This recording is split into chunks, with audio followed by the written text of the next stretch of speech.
Так, и тут тоже есть. Все хорошо.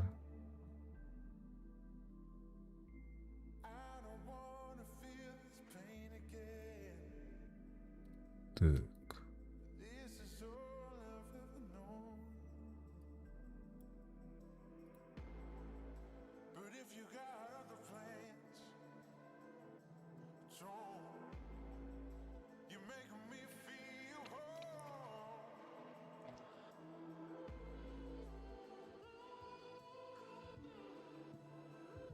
Мгм.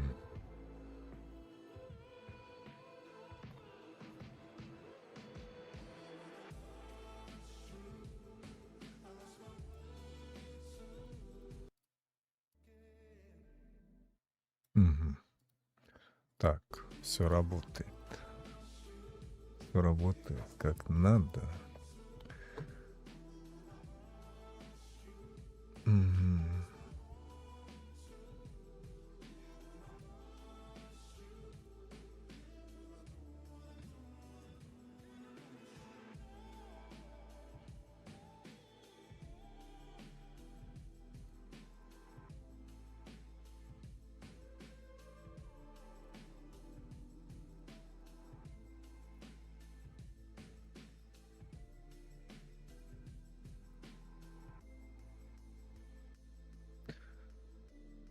Так, ссылку надо.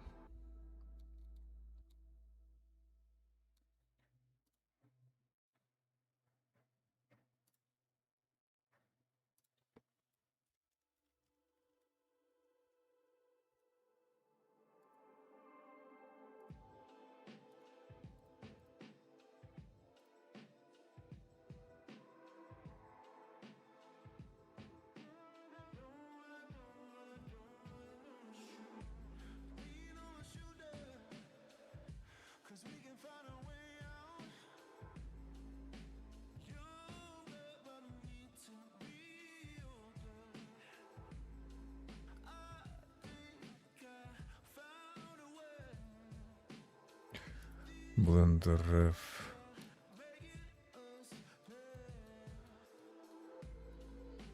Blender F.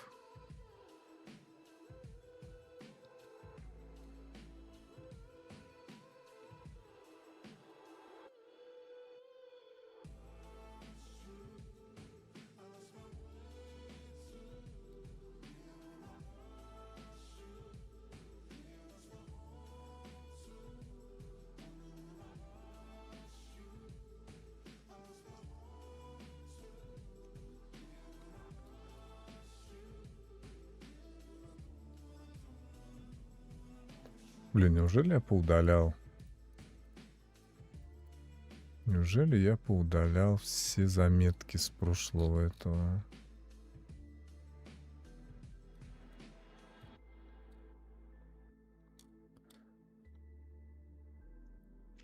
Здравствуйте, брат. Воробья стричь будете. Надеюсь, хотел сказать, не буду впадать в крайности, но походу я все-таки буду, как это называется, О, по методу Криса Косты расставлять поры. Только вместо пор будет ресницы. Реснички. Вечер пятницы можно, короче, позаниматься мануальщиной. Вручную порасставлять реснички. Я, короче, с волосами возился, кучу набрал вот такую и понял, что все переживал, что типа нету кисточки, короче, как в этом, в Xgen. Сейчас я сложу. Эти пучки вручную делать. Тут я нашел кисть Pinch. И то есть, чтобы клэмп не делать, не пытаться его спрограммировать, допустим, да? Вот если по рефу там вот здесь вот такая прядка. Сейчас. Вот здесь вот она такая тонкая прядка. то типа подчинить клэмп через модификатор это вообще будет нереально. Поэтому я ставлю, допустим, значение 5. Здесь дефолтное значение силы, короче, единичка. Но когда я вот так сужаю, короче, ну, оно слабое, да. Мне нужно больше интенсивности, и здесь как бы шкала не позволяет дальше единички, в тул, если зайти, да, дальше единички не дает, короче, мне. Вот пинч. И можно вечность целую это суживать, эти несчастные клэмп, прятки. Поэтому берешь сразу в это значение, вводишь 8, допустим, и оно становится мощным. И можно, короче, вручную вот этой херню. Так это гайдами. Но, вот. Это все гайды, короче. Единственное, что я еще заметил, как сделать, не знаю, но я видел, как делают, что типа я создаю дополнительные гайды, получается, да? Вот у меня есть прическа, я еще прописываю гайды, рисую, короче, и этот гайд будет гайдом для клэмпинга. То есть клэмп будет центрирован по вот этому гайду. Вот, да. То есть, допустим, если я вот здесь отрастил, вот в этой области гайд, вот так его пустил, получается, что все волосы на голове будут стремиться вот к этому одному гайду, короче. То есть получится одна такая большая хреновина вот так. И там типа вручную надо, как я уже говорил, короче, допустим, вот у нас голова, вот у нас гайд, и у него есть инфлюенс, да? Вот он влияет вокруг себя на область какую-то волос, и он клэмпит их, короче.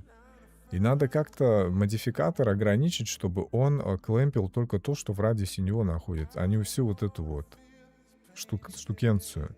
И для этого, получается, мы имеем инструментарий, да, это называется, это Density Map, Control Map, короче, маска просто для гайда. Но это, получается, под каждым гайдом надо вручную прорисовывать эту карту, да, вот такие вот пятнышки оставлять, короче. Зону инфлюенса. Это какой-то, я не знаю, даже я скажу, что это мазохизм какой-то. Кошмар просто.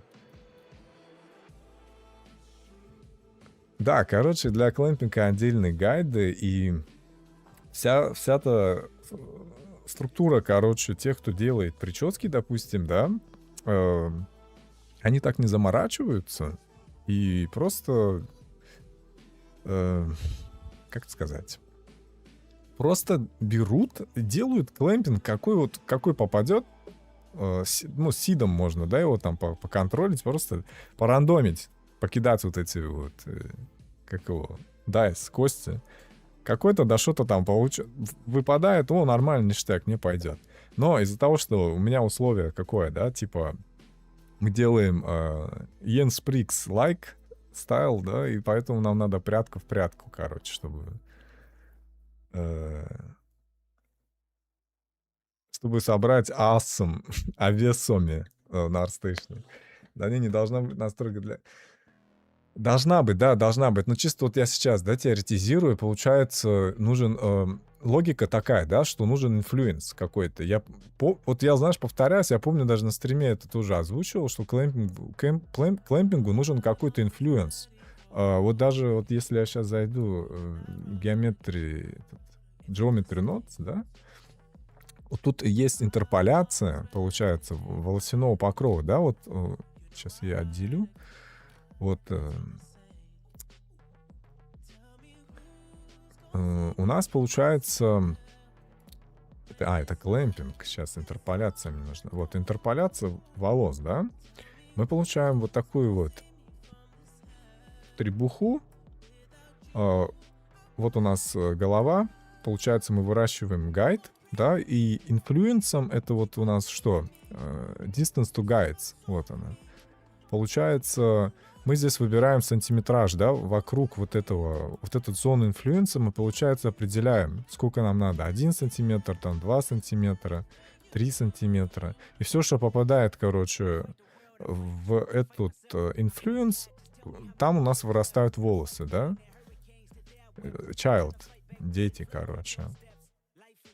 И по такому же принципу нам нужен клэмпинг.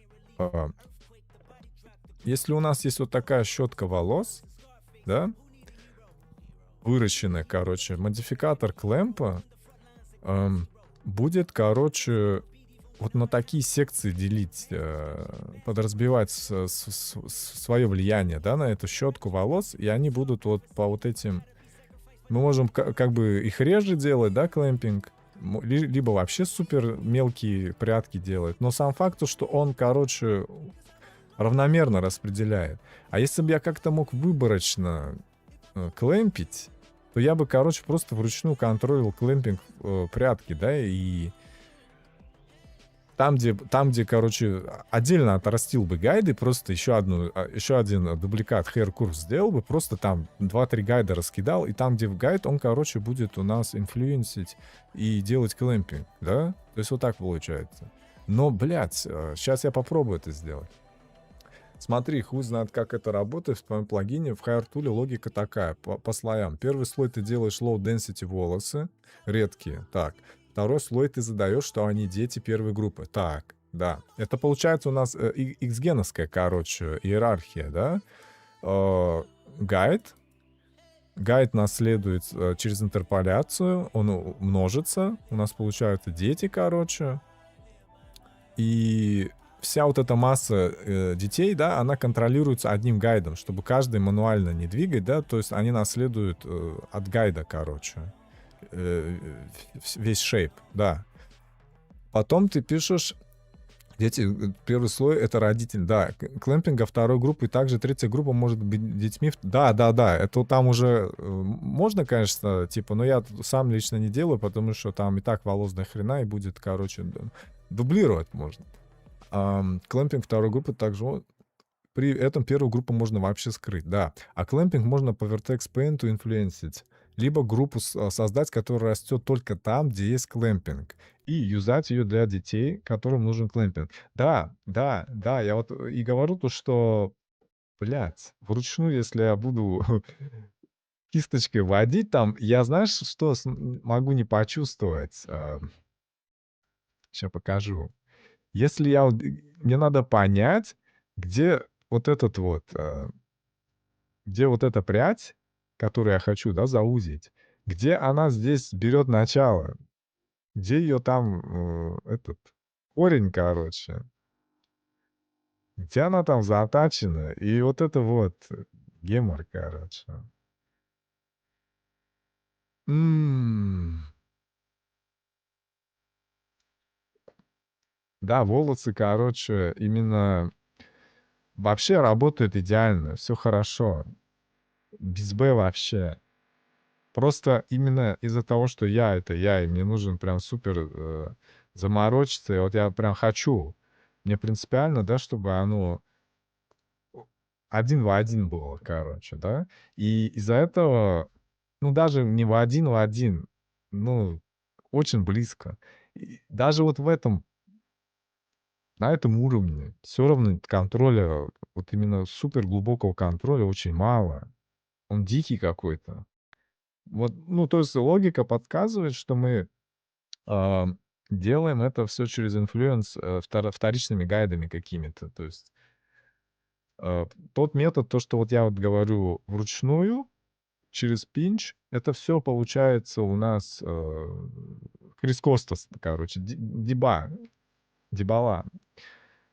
Получается, ну, совсем такой супер скульптор, короче, мод.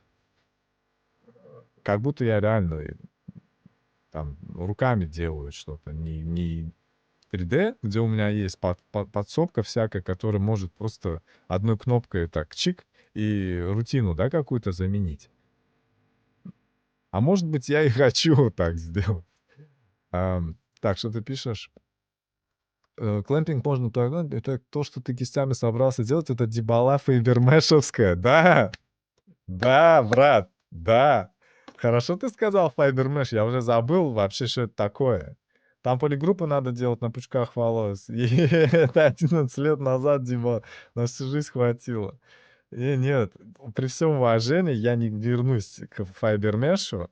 У меня был опыт с ним недавно. Как недавно? Ну, почти, наверное, год назад. Меньше года. Я больше не хочу. Просто у меня все болит после него. Вот так скажем, блядь. Реально, очень... Fiber Mesh это такое ощущение, что концепция Fiber Mesh, чтобы было, а оно же типа не совсем удобно. Ну ладно, как-то, да, они там... Один найдется, который виртуозом станет в этой теме. Это как если бы, блин, эм, это как если когда устанавливаешь процессор на плату, и там есть этот охлаждение, допустим. На охладе всегда на вот этой прилегающей пластине алюминиевой всегда наклейка есть. Типа перед установкой кулера обязательно отклейте эту наклейку. Еще не было такого, чтобы типа, ну, много кто миссает, короче, эту наклейку, не видит, и вот так вот, грубо говоря, и живет с этой наклейкой. Так оно и работает. И вот это мне напоминает с файбермешем в ZBrush, что типа, а он так и не задумывался для каких-то сверхвиртуозных задач. А какой-то тип даже и не знал этого, что файбермеш вообще примитивнейшим образом создавался, чтобы было. Трава просто какая-то на голове. А какой-то чел так заморочился, что он в ней вот Хусейном Дибой стал просто. И шедевральные прически выдаю. Кстати говоря, у него сумасшедшее качество волос в файбермеше. Я просто не представляю, как он это делает. Он, наверное, их миллиард там сделал этих волос за все время, что ему так виртуозно получается. Файбермеш еще есть трава, всякая инопланетная. Зачем она там, никто не знает. Но там в ZBrush вообще очень много всего. Ты когда мне показал, что там есть кисти вот эти вот, не просто смуз, да, какой-то, а там еще close smooth, topological smooth, какой-то перпендикулярно подсосочный смуз. Это вообще... Я даже не знал, я пользуюсь ZBrush с 2000, по-моему, 3-го или 4-го года, и я даже по мини не знал, что там есть папка с какой-то вообще доисторический контентом, там, кисточками. И, значит, с начала времен они там были. Еще находишь папки, там какие-то текстурки лежат. Вообще, что? Я реально удивляюсь, что там есть залежи чего-то. Типа включенный контент. Include. Чтобы на собаке выращивать это все, восхищаться. Да, вот эта собака, блин. Дефолт. Здесь, кстати, в блендере тоже дефолтные есть. Бейзмеши. Вроде они добавили их. Недавно относительно. Я видел. Вот, я тут, короче, интересные такие нашел постэффекты. Короче, мне так понравилось. Я их покрутить хочу. Такая вот постобработка какая-то. Clarity, Detail. Какой-то грибной эффект какой-то. Preserve Color. Засвет какой-то дикий. Контраст. Вот эти такие дешевенькие, короче. Чисто интересности всякие. Крутишь, вертишь. Я люблю такое. Еще вот эта Кувахара, ее вообще очень часто используют. Такие крутые вещи в ней получаются. Она как будто эффект акварели дает. Я так не умею делать, но я люблю поиграться с тем, что уже привычное мыло, которое ты сидишь часами делаешь, допустим, оно его чуть разбивает, и ты уже как-то иначе видишь, что происходит. Оно хорошо так подразбивает. Те же яйца, только в профиль. Прям интересно. Еще и шарпа, если накинуть, вообще четкий будет. Джаляп. Sharpness. Вот sharpness тут какой-то. Вот, короче, Кувахара мне дает, знаете, эффект, как будто нейронка. Такое, вот здесь уже слишком близко, но она как будто каким-то образом подразмывает так изображение, мне понравилось. И он такое мыльное становится. Я люблю мыло давать, оно часто иногда, э, как Саша говорит мне, типа, ты спецом блюр какой-то даешь, мыло прям такое мыльное, типа прячешь эти несовершенства свои, да? Есть такой момент, что вот это вот мыло какое-то там, оно общую картину смазывает, сглаживает углы, и ты можешь чуть-чуть выпустить пар, давление вот это стравить чуть-чуть из своей головы, которая слишком много с деталями работаешь, когда ты вот долго находишься вот в этой... Я буду это иллюстрировать, мне нравится это. Вот, короче, как я говорил, принцип пирамиды, да, вот хорошо, вот здесь точечки такие есть. База, да, это такие гранулы, короче, грубые. Вот кофе, когда перемалываешь, вот кофе, оно, грубо говоря, только выросло. Его вот там такие ягоды кофе, да, они сушат их, жарят. Здесь они уже поменьше сечка вот такая, раздробленные, перемолотое кофе, я не знаю. А вот здесь на самом верху там уже супер мелкая фракция, короче, порошок. Просто дисперсия, короче, такая. Очень мелкая, мелкая, мелкая. И когда ты очень долго работаешь на вот этом уровне, там 80%, мои любимые 80% времени, ты, короче, слишком про детали становишься. Они буквально засоряешься ими. То есть фильтр забивается вот этой мелочью.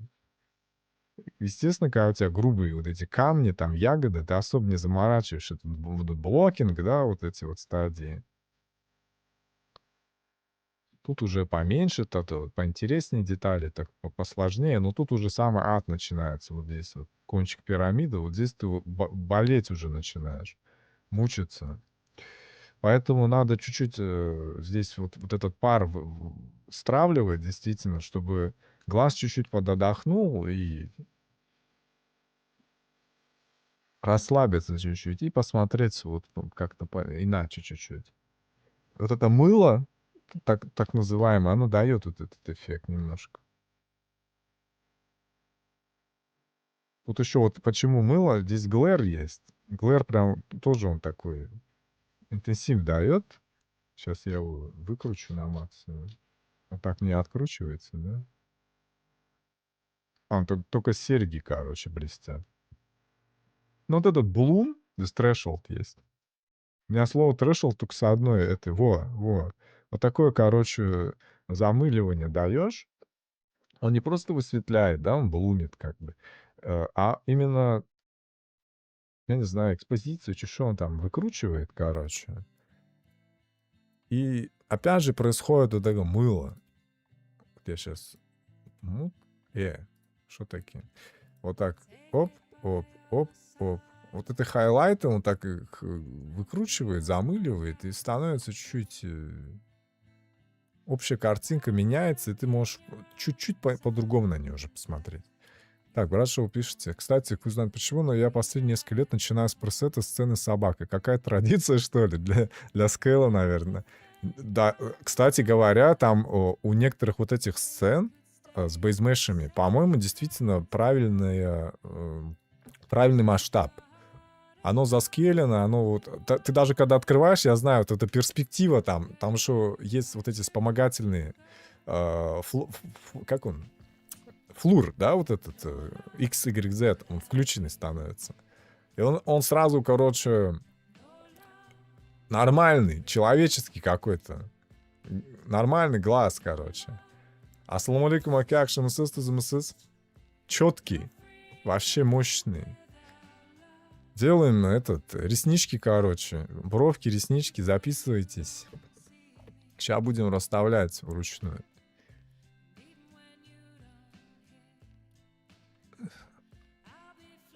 Тут мне, короче, скальп, я чуть-чуть подкрасил здесь текстуру, потому что плотность волос очень большая нужна, чтобы ее закрыть.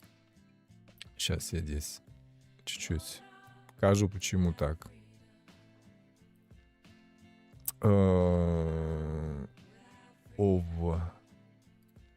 Если я вот уберу эту маску, получается тут залысина такая, и нужно количество волос увеличить, чтобы ее спрятать. Но сцена у меня просто взорвется, если я стримить буду еще такое количество волос вращать. Поэтому можно вот так типа оп, сделать и такой фейковая плотность, короче. И типа поработать можно. По-человечески, короче. А потому что если я вращаю сцену, у меня тут просто катастрофа начинается. Так, ну-ка, я сейчас здесь, знаете, что сделаю? Пришить, наверное, лучше. Мне что-то кажется, что этот блендер Ref, он почему-то грузит сцену, что ли? О май гад, great war, know how make it... Thank you. You can watch all process about this model on my YouTube channel. There is a history of creation that model. It's not finished yet. It's still a work in progress. I try to improve that from stream to stream, step by step. Hope I will finish someday here. Now there is too much or too many details which need to finish. Still a lot of work, I think. We'll see what we will get.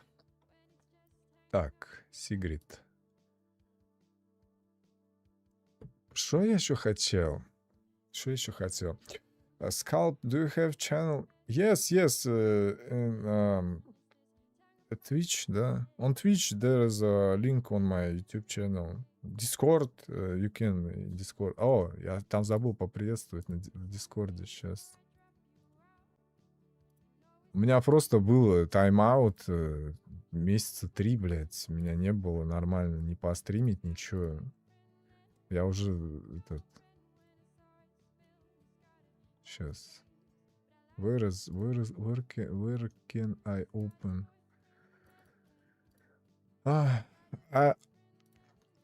I trying to stay active in my social media because I'm not used to.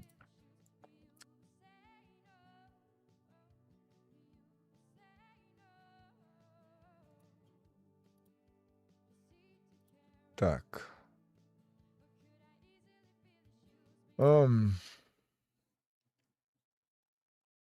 Что у нас там на Твиче нету ссылочек, что ли? Ну-ка, ща.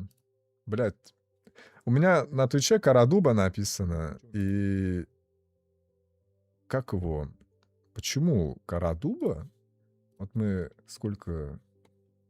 Так, сейчас я напишу в чат. Как его? Я был маленький, и по телевизору шла реклама зубной пасты. И что-то в духе зубная паста с ромашкой и корой...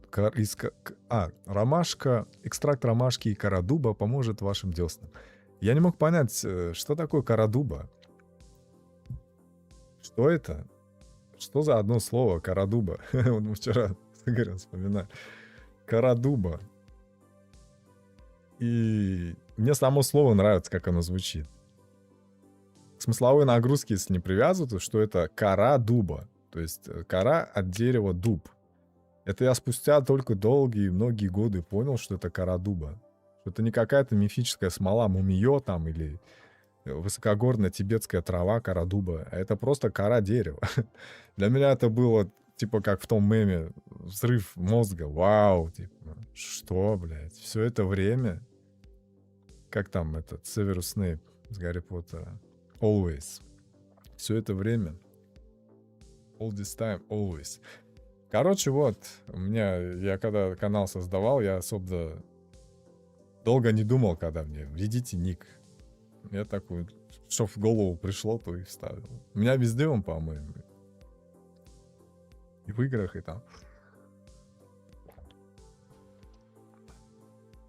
Поэтому над никнеймами не заморачивайтесь. Делайте, что вам велит сердце, короче. Эй, мангакара. Да.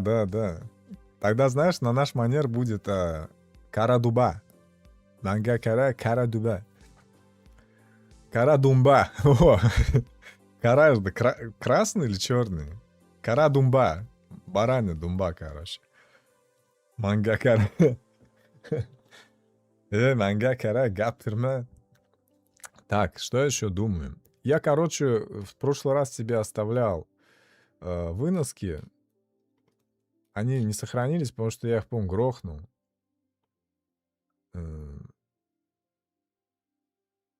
Ну, там, видели, наверное, я рисовал. Я, короче, себе поставил там цель, что надо рафнес подкрутить на губах. Я это сделал. С волосами вот это вот сейчас добавим. Ожерелье, necklace, да? Серьги, бижутерия и прочее. Потом что еще? Ну, волосы действительно пока самым сложным. Я сидел, ребусы решал с этими, с волосяным покровом, понял, что это страшно ебала. Но оно того стоит хотя бы потому, что, ну, мне нравятся задачи. Мне нравятся челленджи вот эти вот. Потому что целесообразность прироста скилла в данном случае, конечно же, под сомнением, потому что это чисто техническая вещь. Мы тут справляемся, решаем технические ребусы. И такой степени сложности мне вряд ли по работе нужно это будет. Но я могу себе позволить на это время как бы тратить. Даже не тратить, а просто проводить время за этим. Потому что, ну, мне нравится такое. Это 3D. Мне нравится сам процессинг. Be in, как говорится. Поэтому мы сейчас будем потом расставлять каждую ресничку. Потому что вот я даже сейчас вижу, что вот сюда, если посмотреть, вот глаз, да, у нас. Вот мы... Вот это вот что такое? Сейчас. Я вижу imperfection. Outline надо убрать. Outline. Ага. Вот я вижу здесь, короче, дырка какая-то. Вот что это такое? Между тенью от ресниц вот это вот непонятно что. Вот это вот. Я сейчас понимаю, почему. The Proxy Night. Привет, приветствую. С вечером пятницы всех, друзья. У кого еще, может, она не закончилась. Так, Bones, Outline, Select. Короче, я уже вижу, вот. Что это такое? Я уже на эти ресницы смотрю, но это даже не ресницы, это какой-то вязанка сосисок. Это ужасно. Но это блокинг. Нельзя как бы обижать блокинг. Он служит тому, чтобы у тебя появилась концепция. Это его работа как бы. Он не виноват, что он такой уродливый. Блокинг надо уважать. Ну, тут, короче, совсем плохо с ним, как бы. Чтобы было, да. Но это... у меня просто уже... Ну, он мне больно делает визуально. Я хочу эти ресницы просто сделать. Чтобы были нормальные ресницы. Можно по ротоскопингам позаниматься. Прям, как я уже говорил, здесь вот у меня реф есть. Вот уже готовы ресницы. Все. И вот структуру бровей, видите, да? Вот у меня здесь бровь вот так зачесана. Вот оно вот у меня вот так идет, направление волос. Да, это экстра зум я делаю. А вот здесь у нее вот сюда заходит. Такая ламинация бровей, у нее структура вверх. То есть это на любопытство, да, на внимательность. Здесь такие вещи начинаешь замечать, как я уже говорил, со временем. Они начинают провоцировать интерес. А все ли я вижу, короче?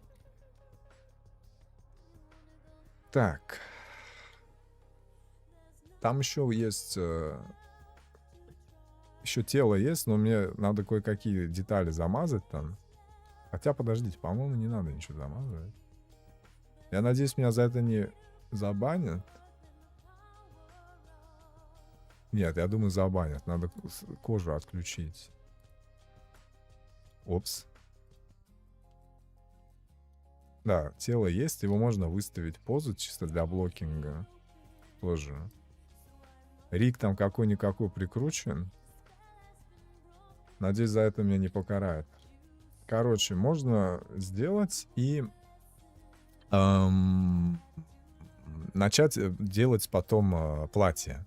Платье у нас, реф есть идеально. Много ничего не надо. Оно простое, односложное здесь. Вообще ничего. Ничего такого. Хотя весь основной фокус у нас на лице. Тут я вам точно могу сказать. Мне главное совокупность всю подтянуть, хвосты везде там все сделать, чтобы я финальный бросок сделал, и оно было готово для того, чтобы это можно было публиковать. Просто туловище, конечно, надо постараться будет сделать. Ладно, что, я не я, что ли, буду, если не сделал. Так, что там? Лучше не надо показывать соски. А, да, все, сосками, на самом деле, да. Я на упреждение сделал, видимо, не зря. Я их замазал, ну... Типа, один, я забыл, как у Шапира, по-моему, да? Был подкаст с ним, где он, по-моему, в ТикТоке стримил. У него кричи всякие вот эти вот персонажи, даже не люди, просто гуманоиды. И он начал лепить в реал-тайме, короче, лепил. У него, получаться, стали шейпы женского тела, грудь, даже без вторичных половых признаков, да, вот так самых сосков, вот это все. Никакой детализации, а ему за это, короче, забанили стрим, то ли там суспенд сделали, то ли аккаунт забанили. Ну, короче, ТикТок очень не любит такие вещи. Ну, на Ютубе не один раз этот рестрикт, как он называется, этот страйк, что типа у меня обложка была там совсем уж провокационная. Я когда анатомию там практиковался, лепил голых женщин на стриме. Ну так, завуалированно. Детали не давал особо. В причинных местах. И мне, короче, он перед стримом или во время стрима написал, что типа у вас стрим приостановлен, пока вы не поменяете обложку. Вот как-то так. Да, Артем Шапира. Шикарный вообще. Супер, супер профессионал.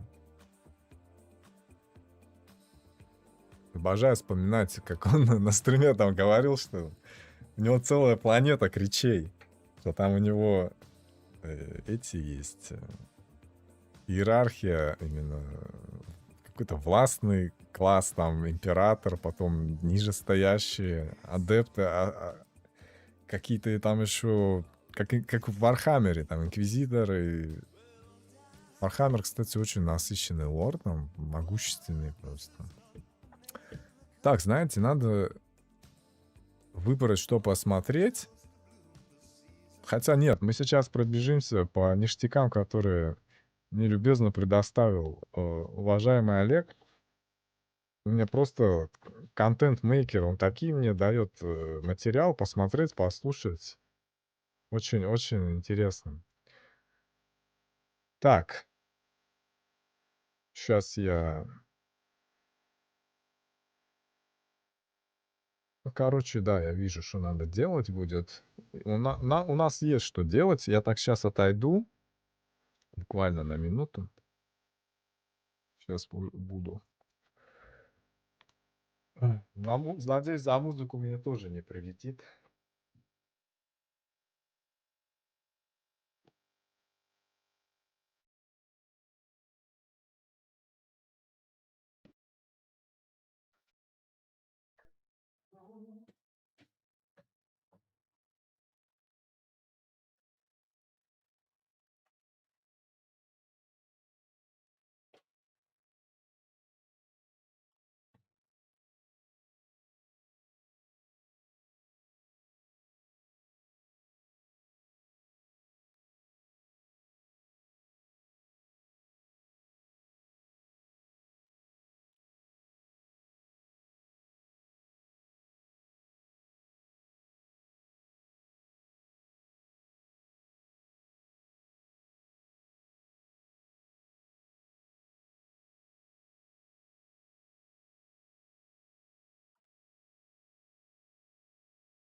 Так, I'm here.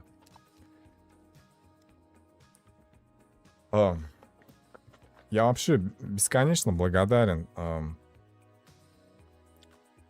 вам, себе, стримам, то, что когда я делаю на стримы, на стримах и на стримы, я захожу, помимо того, что на стримах, я же еще вне стримов тоже делаю, типа, когда у меня время появляется, сил постримить нет, но есть желание просто помедитировать за своими проектами. Я всегда их использую как, знаете, некий эскапизм. И поэтому я со временем пришел к концепции, что мне важно именно побыть в моменте, в среде в моей. Мне не важен... То есть результат не цель. Результат — это... Финал — это следствие процесса, в котором я нахожусь. Это мне перевернуло сознание, то, что я наслаждаюсь, не предвкушаю, что вот я сделаю, будет финал, а я именно наслаждаюсь деланием, потому что когда, я уже говорил, финал придет проекта, то это будет смерть. Я больше не вернусь к нему, как бы. Я с ним закончу. Мы расстанемся с ним. И как бы именно находясь в процессе, делая его, есть как бы... Я не знаю, как это объяснить. Именно сам процесс, его есть его жизнь, а его финал и будет его смертью. Ты как бы при жизни с ним проводишь время и в его обществе находишься. Как бы так, знаете, я немного одухотворяю цифровое пространство, трехмерное пространство, которое я просто наблюдаю на мониторе. То есть просто нули, единицы. Но ты как-то проецируешь что-то на это. Ты это любишь, ты это начинаешь любить. Ты как-то вот... это свойство человеческого сознания. Как-то вот... Сначала тебе это странным кажется, а потом ты отпускаешь это, и в этом потоке просто и существуешь. Потому что что-то в тебе больше этого хочет, и это не надо как-то обдумывать, ты просто должен делать, потому что это вот наитие, да? Тебе нравится, тебе хочется. Отключить вот эту вот белую обезьяну, да, как говорится, мудрецы говорят, восточные говорили, не думай о белой обезьяне. И все начинают думать о белой обезьяне.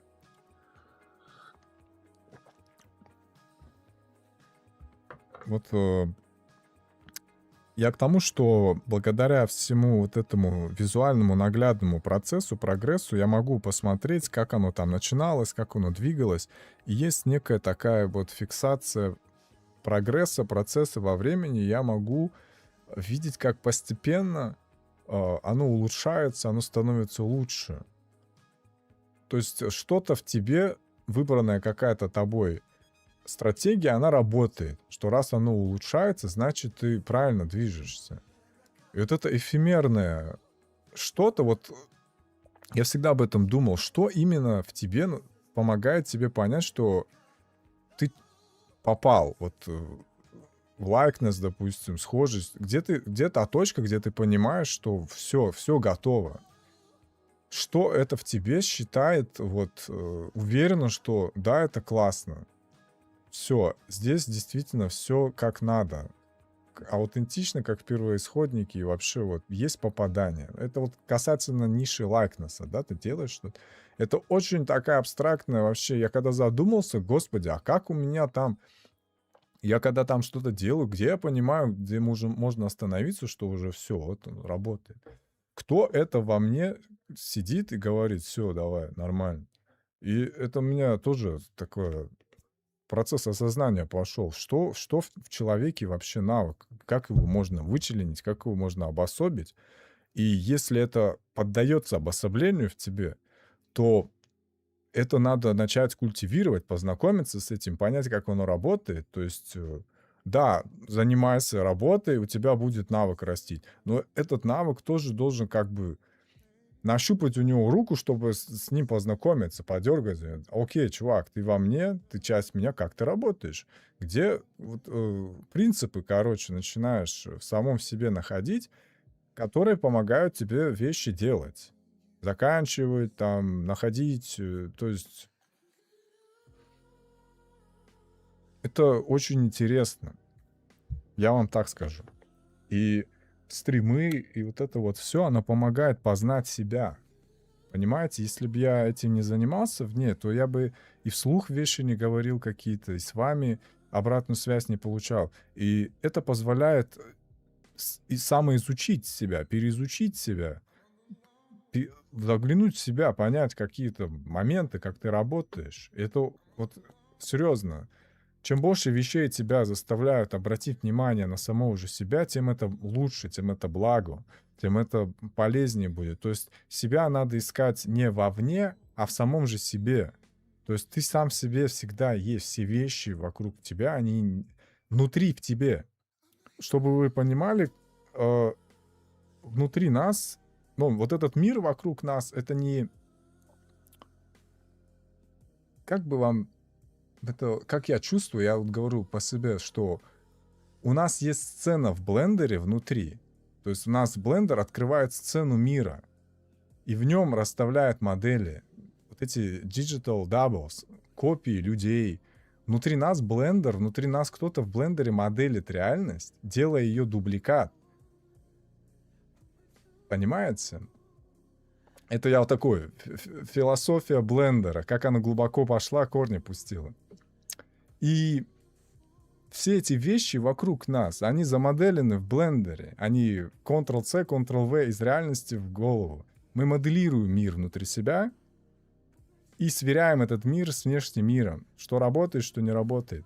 Но вот этот вот что-то внутри сидящее, моделище в этом блендере, надо искать его не во внешнем мире, да, а он внутри тебя. То есть вот этот креатор, создатель, какой-то, вот как, знаете, в «Матрице» был, я забыл, как его зовут, там такой седой мужик сидел. По-моему, у него такое название, инженер, что ли, или архитектор было. Кстати, очень красивое слово, архитектор. Короче, вот этот смотрящий за всей «Матрицей» креатор изначальный, бейс, самый первый код, который, короче, всю «Матрицу» создал, по сути. И где-то вот в этом сознании нашем человеческом присутствует вот этот вот компонент, момент, который распределяет процессы в тебе. И он, чем ближе ты подбираешься к нему, тем лучше, тем яснее становится то, чем ты занимаешься, то, чего ты хочешь. Почему ты вообще этим занимался? Вот «Матрица» вообще изумительнейшее кино. Мне всегда нравится вот эта а, сцена, а, шортс есть, где Нео подходит к Пифии, вот этой, которая предсказывала, да, ему, что он сделает. То есть ам, она ему, по-моему, предложила то ли конфету, то ли что. Он говорит, типа, будешь конфету? А он говорит, зачем ты предлагаешь мне, типа, конфету, если ты знаешь, что выберу я или не выберу? Типа, неважно, э, выберешь ты, не выберешь, важно то, почему ты решишь выбрать конфету или не выбрать. И это вот именно этот момент. То есть не внешний мир, а внутренний мир. То есть твой выбор, а не обстоятельства вокруг тебя. Вот такие мысли у меня сопряжены постоянно с процессом, знаете, делания 3D-шки. Вот, наверное, поэтому мне нравится. Я начинаю заходить, когда свое что-то там варить, и у меня в голове всякое мысли возникают, по которым я плаваю, думаю, размышляю. То есть одно другому помогает. А, у самурая нет цели, только путь. Да, изумительно. Это очень-очень емкая, меткая фраза. Она мне очень нравится, действительно. У меня никогда нет понимания, что вот оно все готово. Есть понятие, что я уже устал, что понятно, что я уже устал это делать и не понимаю, как это улучшить, но оно все равно говно. Вот. Понимаешь? На самом деле не говно, брат. Так не говорите. Я к тому, что э, эта стадия неизбежно будет, когда ты вот не понимаешь, что у тебя, что ты делаешь. Почему ты это делаешь вот так? Сейчас, пожалуйста, как привезу. Короче, м, этот процесс, вот то, что ты смотришь, говоришь, тебе не нравится, да, говно, это действительно и есть уже этап того, что ты выше стал своего уровня, и ты видишь, что что-то не так. Вот эта точка переломная, кстати говоря. Вот ты делаешь, плата, да, с- скажем, вот оно, говно, да, я извиняюсь. Вот он, уровень, левел, говно. И когда ты на нем долго плаваешь, если ты выше уровнем не поднимешься, то ты не поймешь, что это говно. Ты не сможешь посмотреть себе вслед, вот эта вот лестница, да, не поднявшись по ней вверх, ты не сможешь не обернуться, вот ты не сможешь обернуться, чтобы понять, господи, я же говно все это время делал. И вот этот вот процесс подъема, да, лестница, я не знаю, прямая она или наклонная, да, может, она даже не такая наклонная, она иногда вот такая вообще. Чтобы по ней подняться на второй уровень, да, вот это второй левел. Тебе надо, я не знаю, что, вверх ногами по ней карабкаться. Кстати говоря, вот эти альпинисты есть. Ондра, по-моему, забыл. Ондра фамилия. Чешский скалолаз или альпинист. Нет, скалолаз, скорее всего. Потому что вот он самый какой-то сумасшедший крутой подъем сделал. Получается, они с земли начинают взбираться вот на такую наклонную скалу. Вот он под ней вот так свисая, короче, лезет. Ну, тут ногами вот как-то цепляется. Но в целом он вот так свисает, по сути. Это самый жесткий подъем. Я не знаю, как это называется. Классификация у них именно категории, там 2Б какая-то, 6Б, 8Б шкала. Это вот сумасшедший подъем, очень сложный. Там такая нужна физическая форма, просто, ну, сумасшедшая. Вот он поднялся там по ней. И, короче, вот эта вот лестница, да, как подняться на этот второй левел, чтобы увидеть, что вот он мой, что вот, и вот это у меня всегда вызывало интерес, что делает вот эту лестницу, как понять, что ты по ней поднимаешься, есть ли она вообще, что нужно делать, какая методика, то есть, чтобы по ней сбираться. Какое-то универсальное правило есть, да, типа работай много, и все будет. Но можно же работать и топтаться на месте, то есть неэффективно прикладывать силу. А есть как-то ты вот грамотно одно на другое накладываешь, и оно все вместе вкупе ускоряется, работает, и ты прогрессируешь. Как понять, что будешь дальше прогрессировать? Где ты снова уперся в стену, вот тут поднялся, здесь третий левел. Как туда подняться? И вообще, как осознать, да, что на каком-то левеле? Это, короче, эти вещи, не будет никогда инструкции по ним, да? Единственное, что я могу сказать, нормально делай, нормально будет. И реально самая рабочая тема. Но вот эти вещи, эти лестницы, эти кривые восхождения, они всегда сугубо индивидуальны. У каждого своя методика, у каждого свой подход. И когда ты обучаешься чему-то, ты обучаешься не у мастера, а ты обучаешься себя познавать. Ты начинаешь понимать истоки твоего выбора, как в «Матрице». Почему ты делаешь этот выбор? Почему у тебя не получается? Тебе грамотный учитель, грамотный фидбэкер, да, скажем, вот он тебе даст луч в тебя направит, правильно тебе укажет, тебе на тебя, чтобы ты начал работать с самим собой. То есть это все так внутри, глубоко в нас. И когда ты на это натыкаешься, тебя так бах, ничего себе.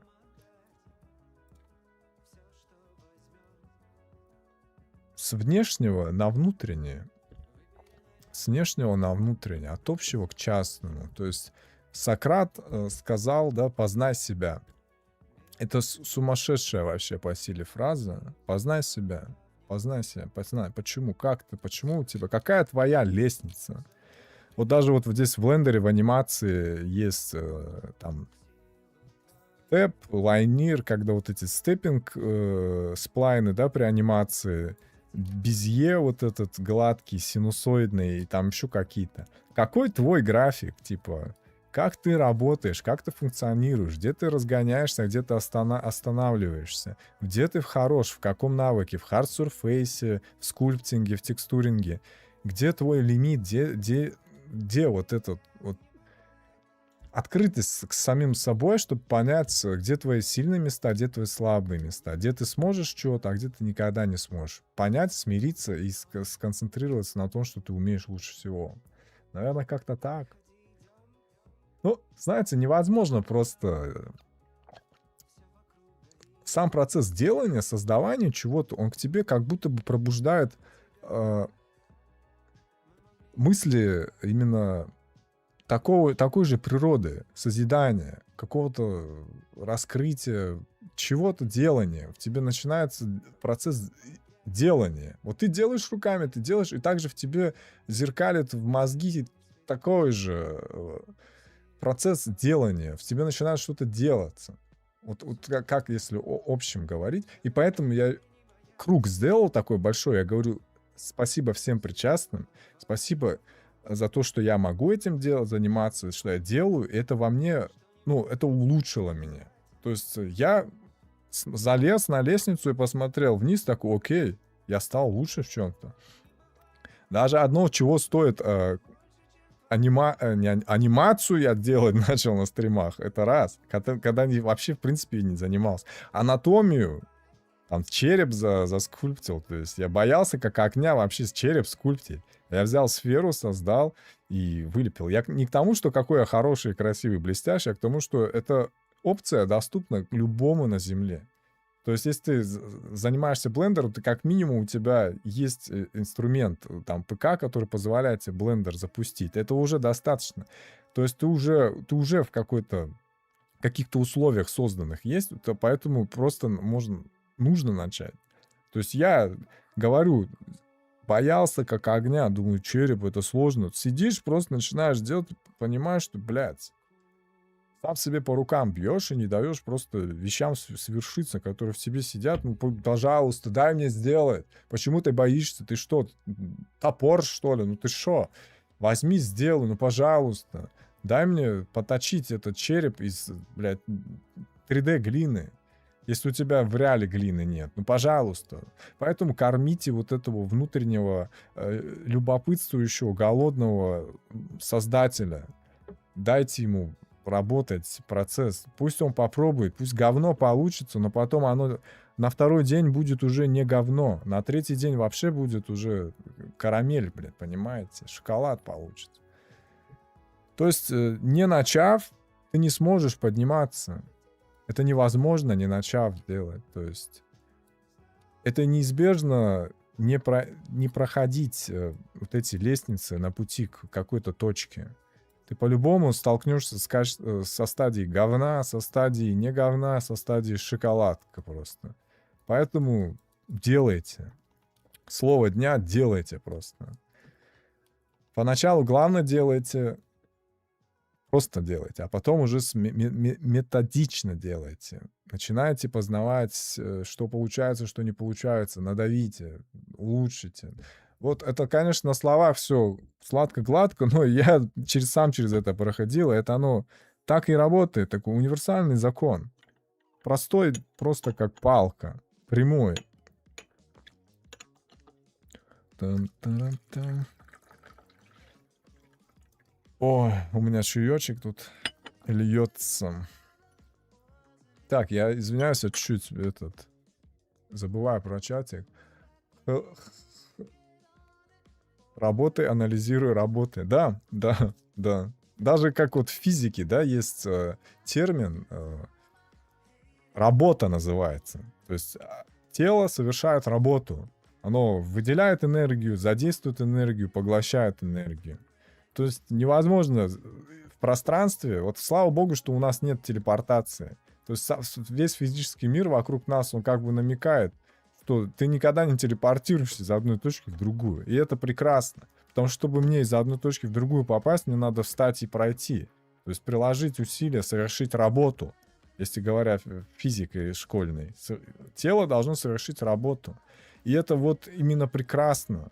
То, что нам, чтобы что-то получить, нужно совершить работу. Чтобы выделить энергию или получить энергию, передать энергию, да, кинетическую, мы должны совершить работу, действие. Это такой принцип, да, ну, блядь, он такой... Масло масляное, люблю это слово. Так оно, прописная истина, так очевидно, она такая сильная по своей вообще концепции. Просто возьми и делай. Как я помню, мы еще рэпчик читали, знаете, в 10-м году рэп записывали, да.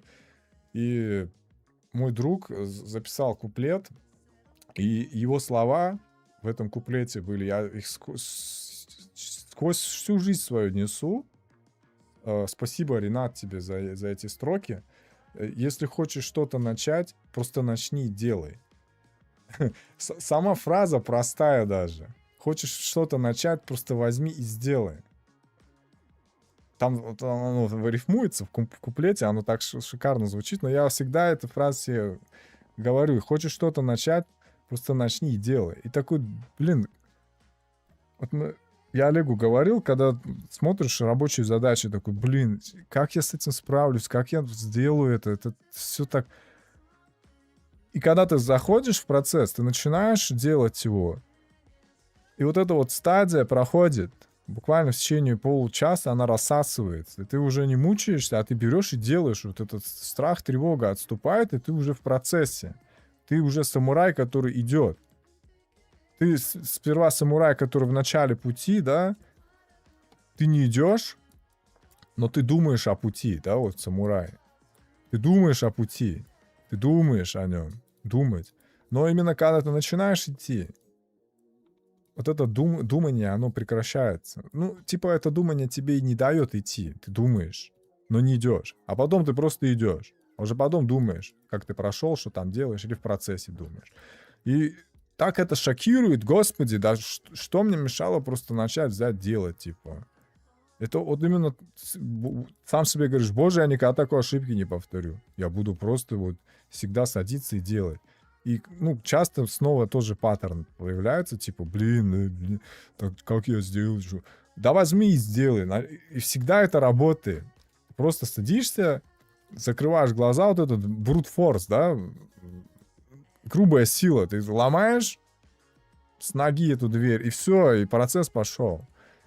Как мне мама еще говорит постоянно, книгу всегда тяжело начинать читать. А потом ты просто не можешь с этой книгой расстаться. Ты плачешь под конец, что книга заканчивается. У меня часто такое было. Вот этот вот порог вхождения, вот здесь вот очень тяжело. Вот здесь самая тяжелая точка. Но потом ты втягиваешься, вклиниваешься. И это, ну, такая вообще, я говорю, с возрастом ты себе вот эти прописные истины, ты про них понимаешь, ты их... Да что я там не знаю, господи, подожди. Но когда ты сам практически их подтверждаешь, сам их... Как вот в школе, помните, доказываешь теорему. У нас задачи были всегда, да, докажите теорему Пифагора там. То есть ты сам эмпирическим каким-то методом сам ее подтверждаешь, эту теорему. Ты должен ее практически сам прийти к ее решению. Когда ты не чьими-то догадками, а сам лично синтезировал какую-то истину, подтвердил ее для себя, она тебя по башке бьет, и такой, нихуя себе. Да, да, да, но так работает. Господи, серьезно? Да. А ты что думал? Вот понимаете, вот эти вот вещи проходить надо, короче. Не помоделишь, как Хусейн Диба, не начав лепить со сферы. Всякие кривые ёбла с ушами, с глазами в разные стороны, с свисающим языком и с кривыми зубами. Это надо сделать. Этот гомункул, это чудовище, оно это недочебурашка из чумного барака, он должен возникнуть. Он должен быть первый. С него должна начаться эволюция, с этой бактерии в обезьяну, которая в космос полетела. Вот позавчера Артемида, да, стартовал космический корабль, к Луне полетел. Это великолепно. У меня даже слезы на глазах навернулись, когда я смотрел, как он улетает от нас. Мне как-то очень грустно стало, то что, блин, и восхищение в то же время, что люди уже на таком уровне. Они уже так далеко. То есть они свою колыбель покидают уже. Что что-то когда-то улетит и не вернется обратно. Это вообще удивительно. Это вот очень вдохновляюще. Колонизация космоса, экспансия. Hello, Карадуба. Hello, Imperial. How are you? Так, слушайте, давайте этот обзорчик сделаем по контенту. У меня целых 2 глаза, и на них ресницы делать нужно, расставлять вручную, поэтому спешить некуда. Так. Если тебе негде жить, купи дом. Да. Но это из разряда совсем, типа, да, как бы оторванные от реальности, да, вещи. А вот эти вот мы 3D-шники очень эксклюзивно имеют такой, знаете, как это сказать, привилегию, что ли, работать руками, создавать. Это очень интересно по своей концепции вещь вообще. Да, вот ты можешь где-нибудь в мастерской руками работать, дерево там обрабатывать, с камнем работать, с глиной там. Ручной труд. И это тоже своего рода ручной труд. И сопутствующий ему мыслительный процесс, он реально... Вот, труд сделал из обезьяны человека, как говорится. И он действительно как-то очень... Процесс делания, creation, да, созидания, он всегда очень благотворно влияет на психику, я вам так скажу. Как будто бы человек, в принципе, создан создавать. Ну, ломать не строить. Говорят же, что ломать, разъебать всегда легче, чем создать. Оно всегда требует больше энергии, больше какого-то ресурса, блядь. А сломать-то что? Пошел, наступил, раздавил, растоптал там цветок, а он рос, он там пробивался, он совершал работу какую-то. Поэтому совершайте ритуал созидания. Даже вот когда ходите в качалку качаться, когда вы занимаетесь, вы мышечные волокна провоцируете рост мышечных волокон. У вас элементарно больше жизни становится. От того вы кайфуете, когда видите, что пампишься, и когда растешь, видишь, что у тебя идет масса, ты накачиваешься, тебя больше в пространстве становится, твои жизненные, твои биомассы больше становятся в мире. Ты кайфуешь. Вот все, кто в качалку ходит, знают, когда выходишь в зал, ощущение, что ты готов вот землю пнешь, она полетит, или наступишь, проткнешь, вот горы готов переворачивать. Это вот восторг в тебе. Тебе вот сама жизнь ликует от того, что, блядь, это вот кайф, понимаете? И созидать, оно как будто запрограммировано у нас как изначально функция, на которую надо ориентироваться. Это не то чтобы природный, духовный какой-то экзистенциальный а, код, программа и маяк, вектор, ориентир. Именно придерживаясь его, ты как будто бы, как задумано было кем-то, и движешься. То есть, рождая детей, ты созидаешь, занимаясь, ты созидаешь. Почему, заметьте, пожилые люди с возрастом стремятся огород себе завести?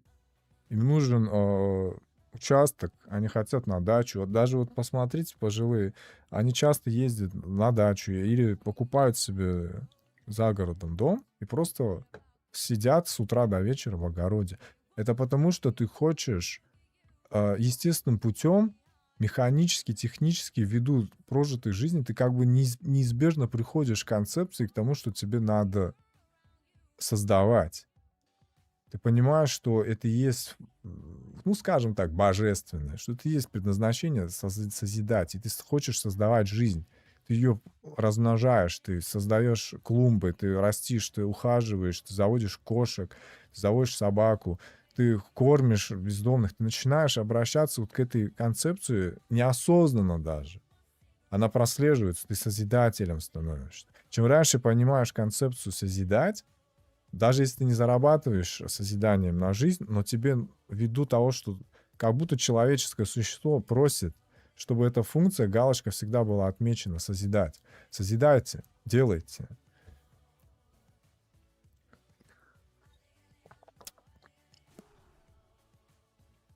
Так, у меня музыка там играет, надеюсь, меня не забанят за нее. Так, я вот этот люблю момент, вспоминаю бойцовский клуб. Я часто озвучиваю, когда там главный герой Тайлер Дёрден, по-моему, да, он этого Джареда Лето избивал. Да, вообще, да, очень какого-то жуткого состояния, прям мутузил его, и у него там фоновой закадровый голос такой. У меня было желание уничтожить что-то прекрасное. Destruction, distraction, просто процесс разрушения. Мне хочется в моменте уничтожить, хочется увидеть, как мир горит в огне. Это легче всего сделать, я всегда вот говорил. А созидание, заметьте, вот как трудно, да, чтобы у тебя не чебурашка вот этот получался безобразный, блин, а сразу красиво что-то, да, вот типа это вот что я пришел, к чему я как будто бы понял, что именно процесс созидания даст именно в процессе, за процессом созидания, ты будешь синтезировать истины, ты будешь понимать лучше себя. И вот эта медитация, тебе нужно время, чтобы что-то сделать, тебе нужно сидеть, включить музыку на фоне, ты неизбежно будешь думать мысли свои. А может, они хотят, чтобы ты их мыслил, думал. Где еще, как не в процессе делания чего-то? Так что вот, делайте, делайте. И познавайте себя в процессе делания. И вот я вот так все венчаю вот эти... Идите как самурай, потому что у самурая нет цели, есть только путь. В процессе пути думайте и познавайте себя. О, как! Смотрите, вот она, опять пирамида работает. Вся вот этот базис заострился, сосредоточился, пришел к этому, кульминации такой. Так, давайте посмотрим, что я там насобирал. Если выноски сделал, ArtStation надо чекнуть. Почекать ArtStation, что там, новости какие. Такой краткий экскурс. Вот. Делаем все, чтобы ничего не делать. Так. Сейчас я покажу, где у меня Chrome. Chrome. YouTube, Google Chrome.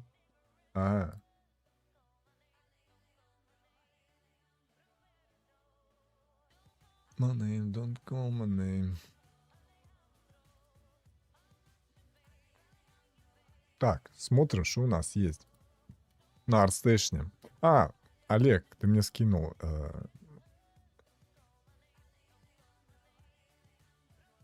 Так, сейчас. Очередные азиаты, которые... так. Очередные азиаты, которые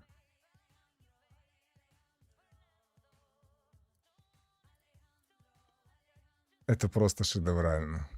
Сейчас. Я сказал Олегу, что я посмотрю их на стриме. Короче, у нас еще второй здесь есть тип. Да, мы его следом посмотрим. Так, что тут? У нас Брэд Питт с 205 лайками. От представителя, я не знаю, это китаец, по-моему.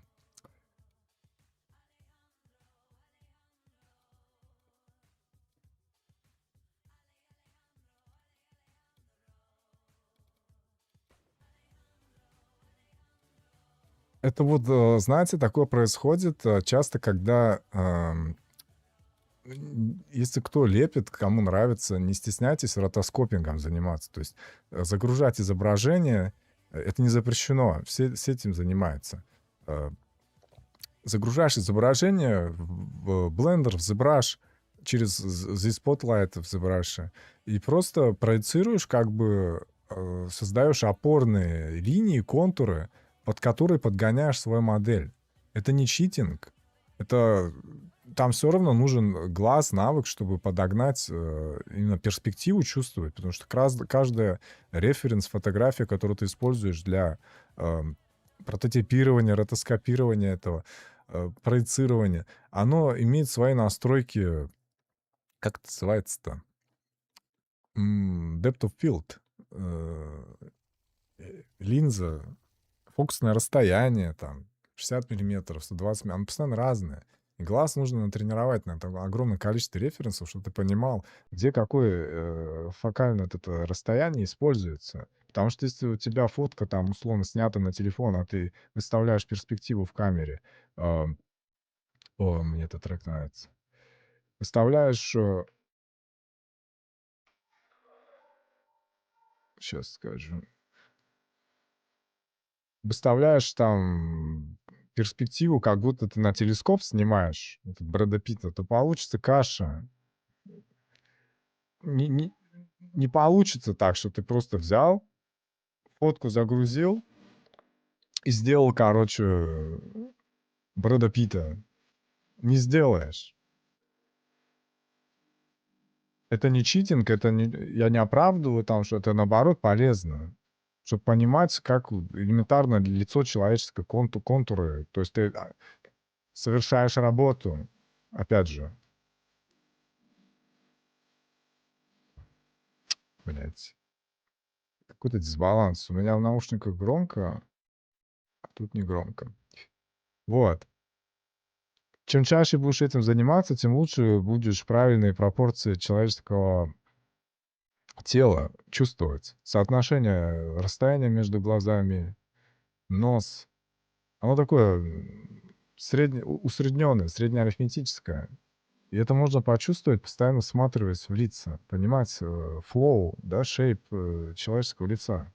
И ты волей-неволей, делая, занимаясь портретами, привыкнешь и поймешь инстинктивно, где что находится. То есть у тебя, если насмотренность по портретам, да, ты привык лица делать, допустим, то ты сразу видишь, когда лицо аномальное, оно выбивается. И что-то не так. Оно тебя как будто даже тревожит. То есть у тебя уже глаз сильный, да, скажем, он так наметан, что ты видишь, что, блядь, Брэд Питт, который, ну, бухал, наверное, лет 10, наверное. Пропойный такой Брэд Питт. Или как будто у него перегрузки 9G в истребителе он испытал. Стек просто Брэд Питт. И, ну, кстати, как я уже говорил, Олег тоже, что у азиатов получается азиатский Брэд Питт. То есть вот этот эпикантус, да, нависающее веко. Возможно, у Брэда Питта складка просто ввиду возраста свисает над глазом, да, а у азиатов оно как бы интегрировано, расовый такой атрибут. Поэтому он, наверное, не хотел намеренно сделать, но у него нечаянно получился азиатский Брэд Питт. Я ни в коем случае не глумлюсь, я просто вижу этап у человека. Он неплохо сделал, он просто сделал на своем уровне. А уровень, конечно, да, Йена Сприкса, допустим, еще далеко, но это не приговор. Я всегда это буду говорить. Так, здесь еще у него Мамо есть, по-моему. Вот смотрите, какой разительный контраст у человека с ощущением общей формы от тела, допустим. Это, по-моему, сгенерированное. В общем, как он хорошо чувствует форму и как плохо с лицом все. Сейчас мы дату посмотрим. Ну, Мамо, конечно, тоже такой. Акулий тестостерона на него накачали. Чересчур какой-то агрессивный. Там у него из надбровных дуг отдельный Джейсон Момоа может еще отпочковаться. У него, конечно, мощные надбровные дуги, но не до такой степени. Он прям какой-то гипертрофированный. Я знаю, что он в фильме «Конан», по-моему, э, ему приделали, еще навесили дополнительно надбровные дуги, усилили, короче, гримом, чтобы он казался еще более брутально агрессивным. Куда еще, господи? У него так массивная вообще лобовуха. Крутой мужик, мне очень нравится. Еще вайбовый. Такой добрый дядька, с которым зависнуть хочется, побухать. Ну, и осуждаю как бы употребление крепких спиртных напитков, но просто весело провести время. Он чувствует, что он хороший дядька. Ну, короче, общее настроение есть, то это Джейсон Мамо, потому что вот человек чувствует очень ярко выраженные моменты, да. Он чувствует, что у Джейсона Мамо очень выдающиеся брови, да. Тут еще вот эти родинки, пигментные всякие пятна, они дают как бы likeness, узнавание модели, но общие детали получились, вот это основание пирамиды получилось, средние тоже получились, вот волосы там, но в целом пирамида немножко недостроена получилась. Скошенная на бок, знаете, такая. Не то чтобы недостроенная, а немного ее занесло, короче. Вроде и он, и в то же время не он. Но все, вот смотрите, все сделано по заветам, да, вот этих туторов, которые, публикуют, допустим, Севки Ибрагим, Крис Коста, у Хусейна Дибы есть тоже, линейка видосов, где он объясняет, как он будет делать. Ам, вот все как по учебнику. Расставлены гайды. Вот, кстати, вот то, что ты говорил, вот гайд дает клэмпинг. Да, да. Вот у него вижу, как по гайдам идет клэмпинг. Я так сделать в блендере, он скажет, иди отсюда. Не дам я тебе так сделать. Мучайся, страдай. Ну вот, короче, к чему я говорю. Он все делает так, как методика требует того, как делают профессионалы, как делают лучшие, да. Ну, это один и тот же рабочий процесс. Но почему у него получается вот такой Джейсон Мамо, а у Хусена Дибы получается Джейсон Мамо? Не да Джейсон Мамо, а у Хусена Дибы Джейсон Мамо. Как бы вот так. Потому что, ну, наверное, опыта не хватает. После сотой головы, да, после сотой головы сделанной, ты, наверное, как-то будешь уже на автомате, короче, делать. У тебя уже бессознательно будет преобладать над сознательным. То есть я хочу сделать Джейсона Момоа, а на самом деле ты его не думая будешь делать просто. Лепишь, лепишь, вращаешь рефы, смотришь, лепишь, вращаешь, смотришь рефы, вращаешь, вот так вот. Итерация за итерацией, да, тыш, и у тебя уже Джейсон Момо получился. Но, опять же, если я пойду суши-роллы крутить, не знаю, как крутить суши-роллы, у меня получится мусор. Я переведу продукты просто. Но зато со второго, третьего раза тоже, возможно, получится. Но если я предварительно не посмотрю туториал, как крутить роллы, или не посмотрю, как где человек какой-нибудь, мастер-класс на общий схожу, этот курс, как крутить роллы, посмотрю, а потом уже буду пытаться с методикой какой-то знания, то тогда уже получится лучше. То есть я буду прикладывать силу правильно, а не мучиться там. То есть методология нужна. Как говорится, работай, анализируй работы. Вот идеально, изумительно сказано. Работай, анализируй, работай. 80% работы, 20% анализа. Либо, я обожаю вас за то, что вы мне даете просто пищу для ума, да. Я прям вот люблю такое. Опять моя любимая — это принцип Парето. Ну, здесь 30/70, да, ну всё, 80/20, да. Работай, анализируй, работай. 80% здесь у нас работай, 20% анализируй. Или же потом это все свич, да, происходит. 80% анализа, 20% работы. Я бы, наверное, определил, что в начале пути ты должен, ам, больше анализировать, потом потихонечку пробовать, а потом уже очень интенсивно работать и уже на автомате анализировать. Оно вообще взаимозаменяемо туда и сюда. У нас как было, когда я визуализатором работал, интерьеров, я вообще ни хера не понимал, что мне там, как это, чуйки не было, да, вообще до дизайна и прочего. Мне начальник дал стопку журналов, и э, сказал: сиди, читай, смотри. И я сидел, то есть не трогай сцену, я тебе не дам, работать пока не дам, ничего, просто изучай. Делай, смотри, тренируй глаз. И все, чем я занимался, я листал журнал и смотрел, тренировал насмотренность. Я анализировал 80% времени.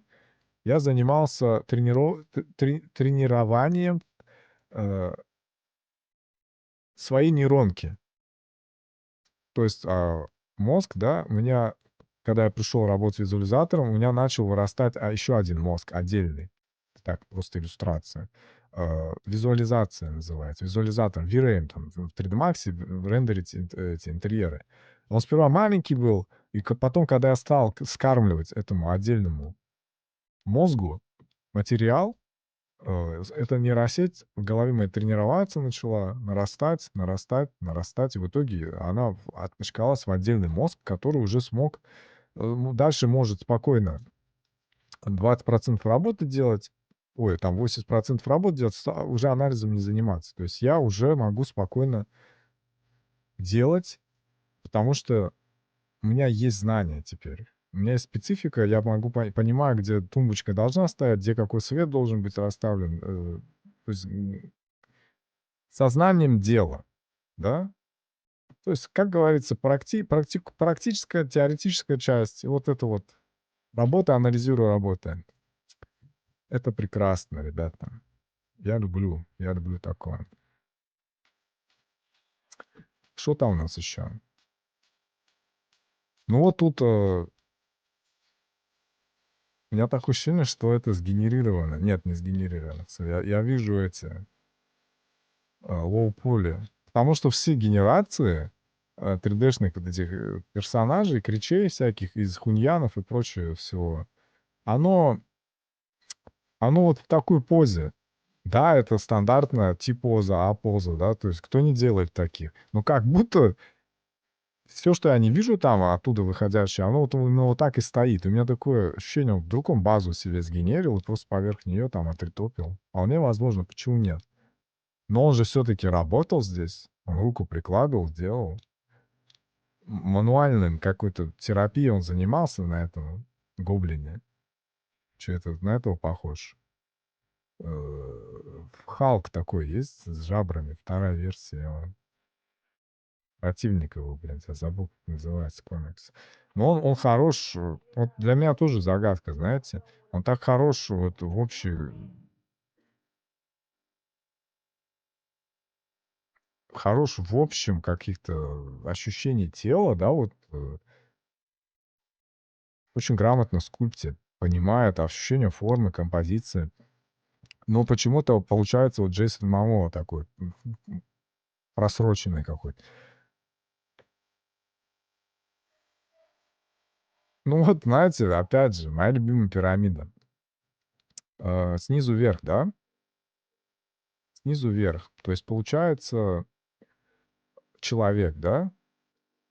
снизу вверх. Как будто бы сложнее всего заключается в человеке самая сложная его часть — это лицо. Вот лицо как будто сложнее всего делать. Оно вот от общего к частному стремится, усложняется к вершине. Как бы и человек как будто бы усложняется к вершине. Да, здесь ноги, руки, что там подумаешь. Но чем выше, да, тем сложнее вот здесь там вверх по позвоночнику мы приходим к самой вообще сложной человеческой части — это мозг. Да? Вечное сияние чистого разума, солнце, вот это вершина пирамиды. И всегда тяжело дается людям портретика. Потому что, черт подери, это действительно очень... Человеческое лицо само по себе подвижно.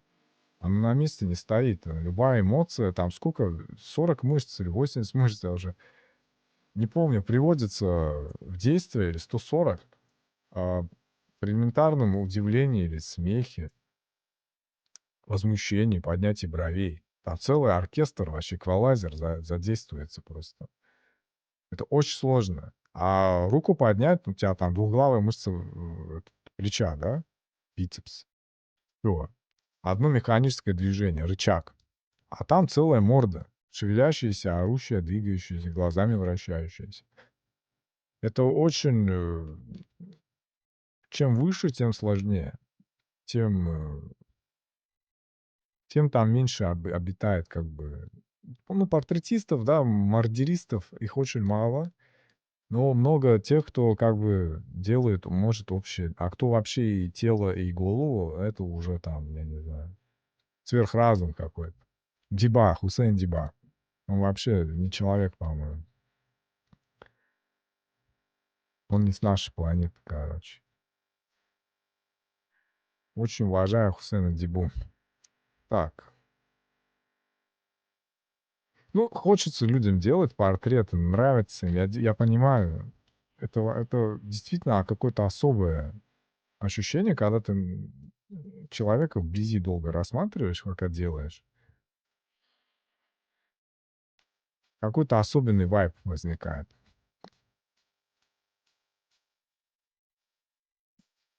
Так, что у нас по блендеру?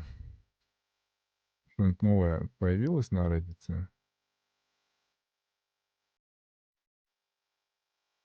Мне каким-то... Почему-то Reddit зависает. Что такое? HireTool — это где-то HireCards, да, вот эти, получается, делал? Все, завис, что ли? Такое. Отвис.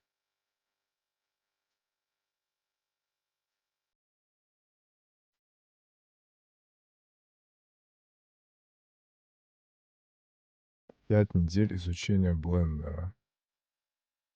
Нормально. Вот это вот что такое?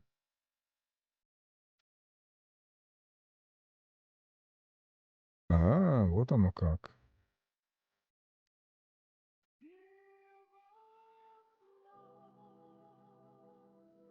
Там можно и обычный волос кривыми делать.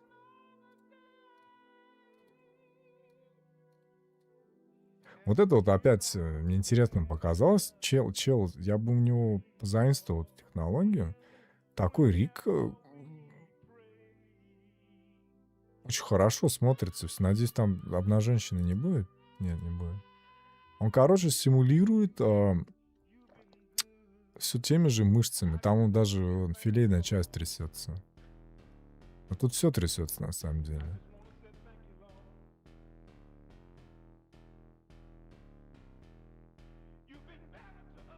Походу, ну, очень смотрится интересно вот в области ног. Вот это...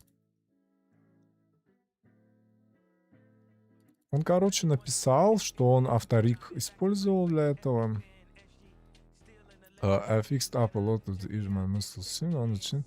Muscle bones, it's all custom by me. Так, the process of он кастомные бленд-шейпы какие-то использует. Я так понимаю, преимущество метода, который он описывает, использует здесь то, что у него объем не нарушается как-то volume preservation. Учитывается объем форм, и они не пересекаются, они грамотно... Да, вот изгибы рук у него там очень... Ну, походу, у него предплечья как будто свисают. Тоже симуляция, наверное, ткани идет там. Короче, лучшие деформации, которые динамически отвечают на character can flex. Ага. The whole body has... Тело имеет коллизии, которые... Оно, короче, само собой сможет сталкиваться, интернальные коллизии. Нет, короче, самопересечения вот этих self-intersection. Muscle jiggle. Круто, блин. Потом что он еще говорит? Я, короче, могу ретаргетить вот эту мышечную симуляцию к отдельному скелету, к любому другому, с любой другой топологией. Каким-то образом внешняя кожа наследует деформации вот этого мышечного корсета. Прям очень очень живо смотрится. Ну, кто авторигом пользуется, знает, какая-то срань иногда получается. Но тут прям очень бодро. Уже как он под Леонтьева танцует. Охуенно. Зачем тебе этот трик, если ты в Unreal в итоге хочешь это экспорт? Там можно динамикой сделать подобное, но без мышц. Да не, я просто... Мне интересно стало. Тут у него, короче, весь процесс описан.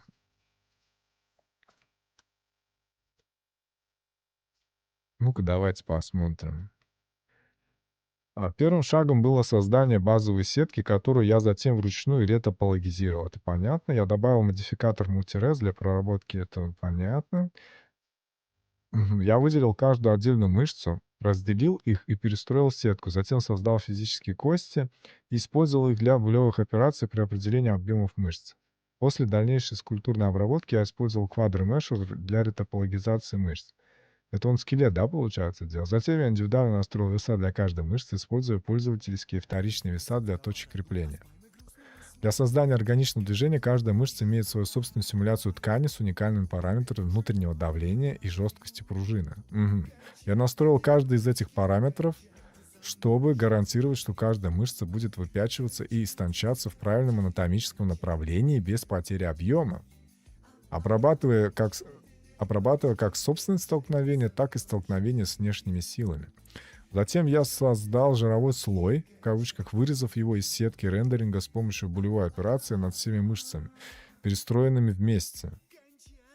Вырезав его из сетки рендеринга с помощью булевой операции над всеми мышцами. Поскольку мышцы обрабатывают жировую сетку с помощью булевой операции, это создает динамическую толщину. Там, где мышцы находятся дальше от кожи, жир толще и более подвижен. Там, где они ближе к поверхности, персонаж выглядит более стройным и рельефным. Этот жировой слой является ядром симуляции. Интересно, блядь. Все в блендере с аддоном авторига, короче. Корректирующее сглаживание здесь мой лучший друг. Наконец я обернул эту прокси-скин с собственной симуляцией ткани, сжатой относительно жирового слоя. Я также использовал прокси-сетки для симуляции ткани рубашки, а также карты складок, управляемые картами натяжения для более мелких складок. Из-за огромного объема физических данных запекание занимает около 3 секунд на кадр. Нихуя. А воспроизведение в окне просмотра тормозит на 5 кадрах в секунду. Для корректного анализа движения я экспортирую всю симуляцию в Alembic, что позволяет... Короче, он сделал то, что сделали Джеймс Кэмерон в «Аватаре». У них там нейрорендеринг под лицевых структур, вот под кожей лица, мышцы, они нейронка симулирует поведение мышц, короче. Он, наверное, вдохновился этим, решил тоже симуляцию мышц сделать. Буквально симуляцию мышц. То есть это симуляция ткани происходит.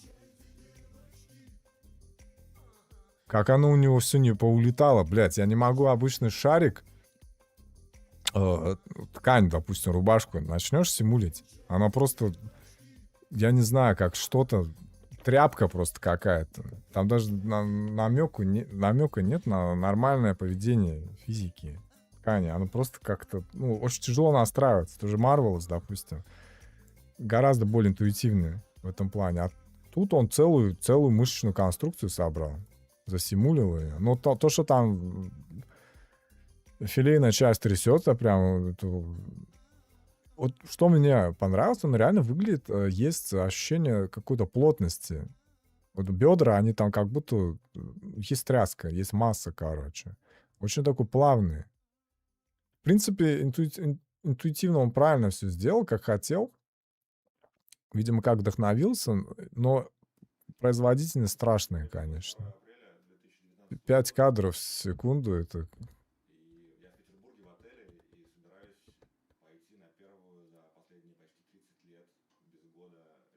круто. А ты шаришь за симуляцию мышц? Не, я думаю, это можно делегировать всяким аддонам. X-Muscle есть, по-моему, аддон для блендера. Там схожий функционал, по-моему. Просто чувак соло собрал. Corrective Smooth — это тоже функция, недоступная в движках. Просчет симуляции жира часами на анимации. Это все было уже 100 лет, только для синематиков. Да. Это все, короче, тормозуха нафиг надо. Знаешь, если бы действительно сейчас какой-нибудь квантовый компьютеринг был, то было бы, наверное, уместно, если бы оно так не хавало ресурсы. Ну, чисто для реалтайма, если бы такое было, это было потрясающе. А все, видишь, при компьютере, да, действительно, для синематиков туда дорога. Но он правильно все сделал по вот этой вот workflow, да, аватара. Он все правильно понял. Оно так и должно было, по идее, быть. Просто там у них-то нейронка, она уже обучена в усрач на всех видах лицевой мимики. Там их не особо же на самом-то деле и опций много будет. Вон даже вот этот Faceit, да, Дон. У него сколько? 40 лицевых вот этих факс, да, по-моему. Патентованная, стандартизированная методика анимации лица. Там сколько-то движений лево-право, вот это вот сейчас Fax Animation. Вот этот вот определенное количество движений лица, которыми можно, в принципе, всю палитру человеческих эмоций воссоздавать, если сканируемый человек будет воспроизведет все вот эти 48, да, по-моему, или 42, или 52 blend shape, а на основе их уже может потом делать анимацию. Так они просто нейронку обучили на всех возможных и невозможных способах мимического вот этого. И все. И у них уже там какая-нибудь 2 видяхи или 10 стек видях считают всю эту хрень, запекает ее, да. А тут как бы... Ну, они такое не выпустят никогда. Типа и не дадут кому-то пользоваться. У них чисто все свое проприетарное, внутреннее. Плагинчики, аддончики всякие. Лет через 10 нам попадет на руки какой-нибудь аддон из... что там у Аватара? Студия. У Кэмероновская, короче. Что мы могли подвигать. Оно уже нахуй не надо будет. Я извиняюсь. Короче, ты меня понял. Не люблю эти все рейтрейсинговые рендеры с трендовые волосы, симуляции мышц. Взорви свой комп. Мне нужно абсолютно. Оно... Когда же ГПУ рендеринга, он всратый же был очень. Я еще помню, в 2017 году качал Unreal 4.26, по-моему. 4.26. Там впервые Digital Human был вот этот. Впервые они сделали морду, короче, которая очень реалистичная была. До этого там вообще срань получалась. Там Subsurface был такой, что свечи голова. Вот он сейчас. 4.26 Digital Human.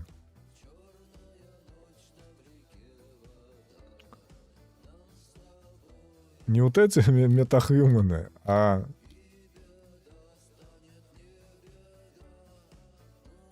Вот этот вот чел, я уже забыл, как его зовут. Ну, это вот, короче, 4.20, да. Я помню, качал в шестнадцатом году. Я качал в офисе, короче, Unreal. Сколько? 7 гигов он, по-моему, весил.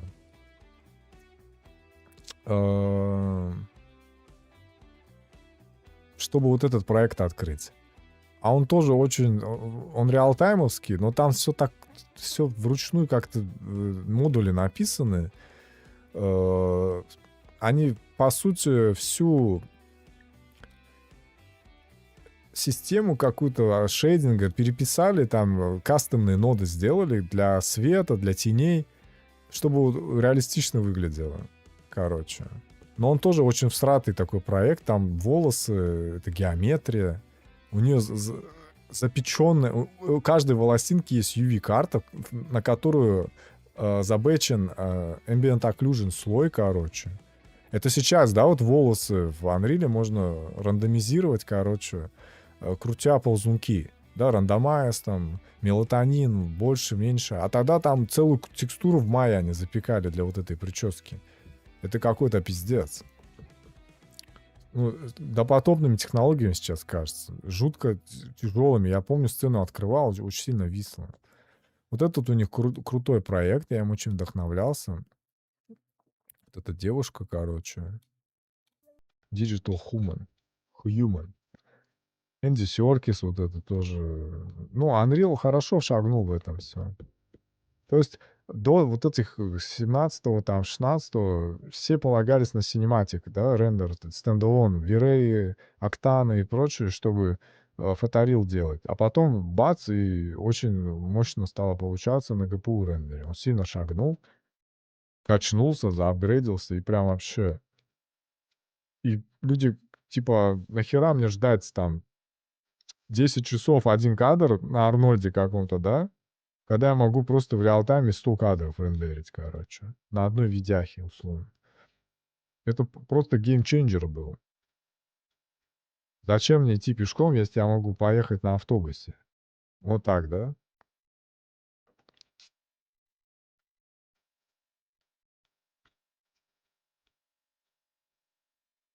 Что-то у меня в ленте 2D-шки одни, что ли. Я же могу фильтрануть, да?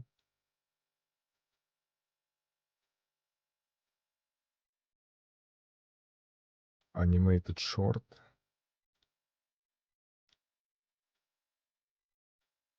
Great Zone Warfare. Marvel Snap. Боже, что это?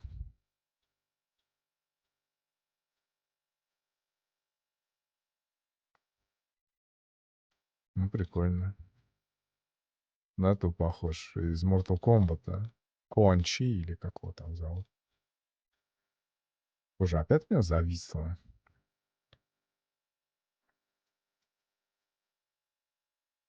Чё с этим хромом?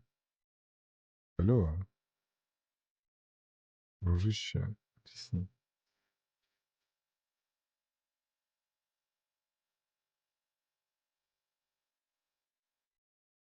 Сейчас он меня оживет.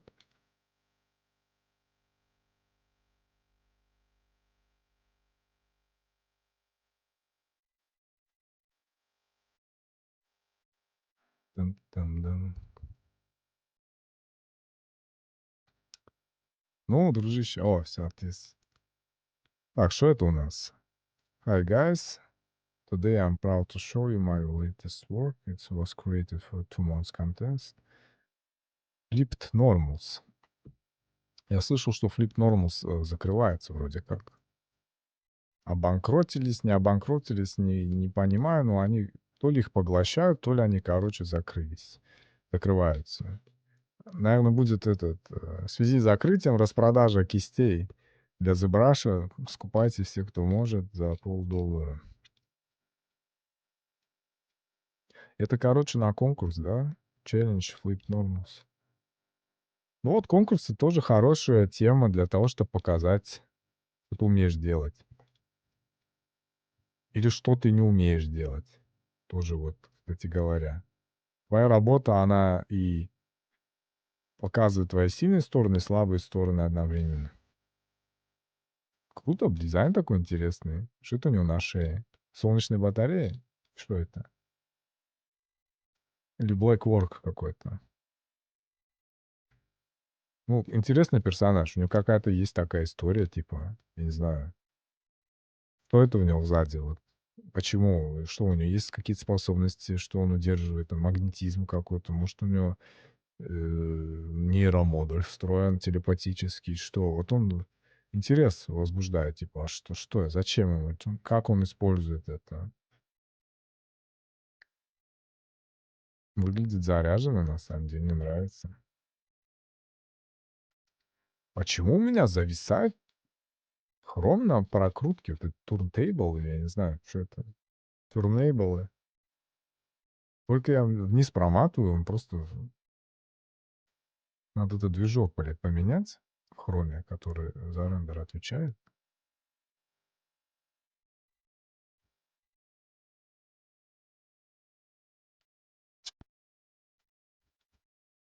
Что, хром умер, что ли? Я не понял. Да, отвис.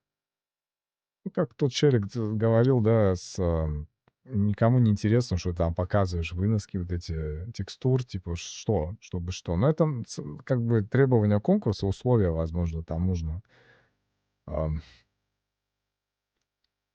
типа показать вот эти вот текстуры. Оно всегда вроде, да, так было? Ну, типа 8К смысла нет делать. Он правильно дал эти? Хуён. Это, наверное, конкурс, где призовые будет этот планшет хуёновский. Знаем, проходили. Сколько у нас, сколько у них у нас в стол конкурсов было сделано. Кстати, у Олега завершенные конкурсные работы. Не то, что у меня. Недоношенные, блин. Сзади у него картофелечистка. Она у него еще нарезает. Нарезает, нарезает сразу в этот, короче. Это одновременно картофелечистка, нарезающую картоху, короче, тема, еще и фритюрница. Все сразу. Мультиварка, короче. Мультигриль. Так, давайте, короче, посмотрим видосик. А я пока поделаю вещи. Очередной этот. Сейчас. Что у меня реклама здесь? Пропустить. Так, посмотрим интересное видео. Пусть оно нас сопровождает, короче, на фоне. Пока мы делаем дело. Работаем, анализируем, работаем. Вот интересный Давненько не видос. виделись, а тут столько всего всякого разного интересного несется, но хочется затронуть одну тему, которая, мне кажется, сейчас максимально болезненна. Вот я бы так ее характеризовал, именно болезненно. Но давай обо всем по порядку и по кусочкам. Я тут недавно свой сайт обновил, и на сайте сделал вот такую вот 3D-галерею, где ты можешь тут ходить по комнатам, читать всякие там какие-то материалы из моих постов, которые я собрал на стенах в одном месте. Ну, в общем, прикольно, интересно. И, значит, задачи всех в Телеграме, за тобой летает стратегия придумывается. и она там бормочет. Этот текст — это запись одного разговора, одной консультации, в котором я рассказываю о том... Мне интересно, в блендере как-то можно сделать...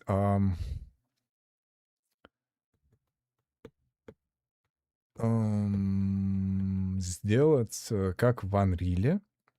Вот там ты ставишь на паузу viewport. Он у тебя при каждом смещении камеры, допустим, движении, он не рендерит у тебя всю сцену заново. То есть у меня вот здесь стоит сэмплов, да, ну, как бы по логике вещей я во вьюпорте просто ограничиваю количество сэмплов до одного, и у меня всегда будет считаться только один сэмпл вместо там 16. Но это меня немного не устраивает, потому что там качество другое становится. И просто там это все одной кнопкой как бы решается. Ввел интернул, и все нормально. И он более-менее так, ну, постоянно переключает, типа... Хотя можно макрос сделать по типу через Клода написать. Но в Unreal очень удобно. Вот здесь вот на вот этой панели там пауза, кнопочка пауза. Ты ее нажимаешь, и классно, чтобы не потела как бы видяха, не мучилась. Ладно, том, что дизайнер что-нибудь сейчас живет в придумаем. двух реальностях, параллельных как будто бы, которые существуют на разных уровнях. И вот об этих двух реальностях я бы и хотел поговорить с тобой в сегодняшнем видео. Суть в чем? Суть в том, что в ленте у нас одна реальность, в которой AI, профессия дизайнера умирает, каждый день, каждую неделю какая-то новая ИИ. Кстати, да, я что хотел сказать. Если, допустим, камеру сделать, на нее DOF накинуть, Depth of Field меняет правила игры. У тебя сразу супер красиво становится. Я вам базарю. Сейчас я покажу. Мы делаем Dolly Camera Rig, допустим. Dolly. Сейчас я найду ее. Сейчас мы в эту камеру зайдем. По-моему, она у меня уже есть настроена. Ой-ой-ой. Так, мы, короче, берем камеру.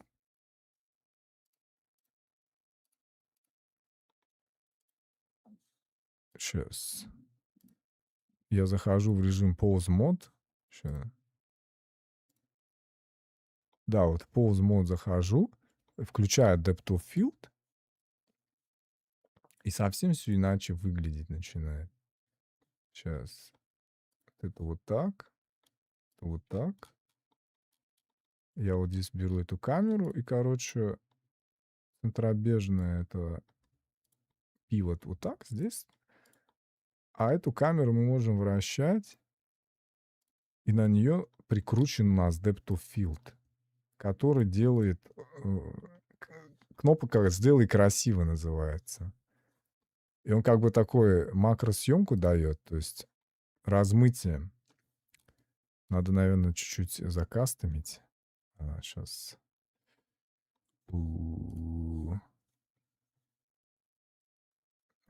Боже, вот этот аддон для камеры, он такой классный, но в то же время... вот, все, тяжело настроить.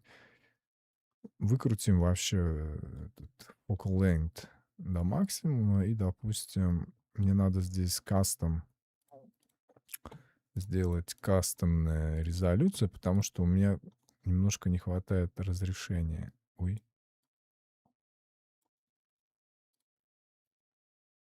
Что такое этот? Все такое маленькое. Здесь Home, да, надо нажать в блендере, чтобы оно... Ага, Home. Сейчас. Теперь мы поуправляем здесь камерой. Ну, короче, DOF дает... делает погоду иногда. Делает красиво. Вот это размытие — один из аспектов реализма, так скажем. Можно как бы того Джейсона Момо кривобрового засунуть и с фолом его порендерить, и он будет очень вкусно смотреться. То есть можно как бы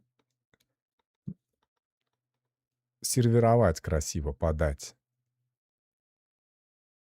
Я извиняюсь, что-то невкусное подать очень вкусно, чтобы вы поняли. Красиво. Оно будет... Не факт, что оно будет вкусно, но оно будет красиво подано. Вот как-то так. И 3D может быть вообще визуальное искусство, оно как будто бы можно вот банан к стене на скотч приклеили. Это просто хорошо поданное искусство. Что-то... Подача, короче, одним словом. И вот этот Depth of Field — это в продолжение того, что, типа, какие методы визуальные прячут, короче, изъяны.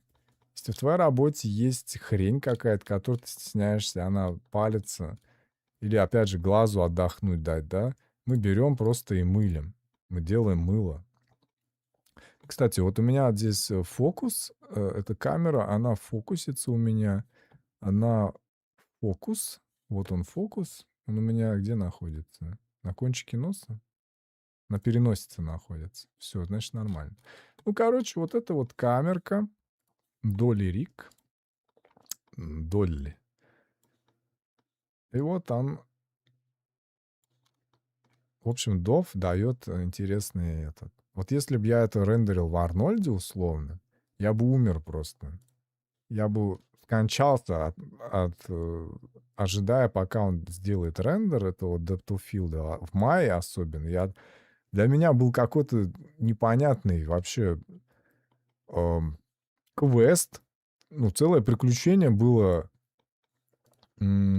сделать глубину резкости в сраном Арнольде в мае. Это была мука просто. Реально мучение. А здесь в реал-тайме. Ну, вообще, первый доф, который я затестил, который мне дико понравился, я въезжал, это в Мармосете был. То есть я открыл свою сцену и в реальном времени крутил, вертел, и у меня там все было красиво. Я аж прям охуел. Depth of Field в реальном времени. Потому что как человек, который еще в 3D Max с гор спустился там, когда еще в помине во вьюпорте даже тени еще не было. Это роскошь была непозволительная. Тени в реал-тайме. Вы шо, блядь? Только в играх такое есть. А тут у тебя тени в реальном времени, Depth of Field в реальном времени, там какие-то еще постэффекты. Это же, блядь, безумие просто. Чего нахуй? Это что? Это сейчас я могу нажимать реально? Ну, то есть очень сильно вот, удивительно поменялось. Как все поменялось, я вот так скажу. Как же оно все поменялось. До сих пор не перестаю удивляться. И я люблю то, как вообще технологии шагнули. Все, кто знает, тот знает, какой это пиздец был раньше. Какой это кошмар был. Я помню, короче, специальный аддон, отдельный был аддон, по-моему, он Металл назывался, что ли.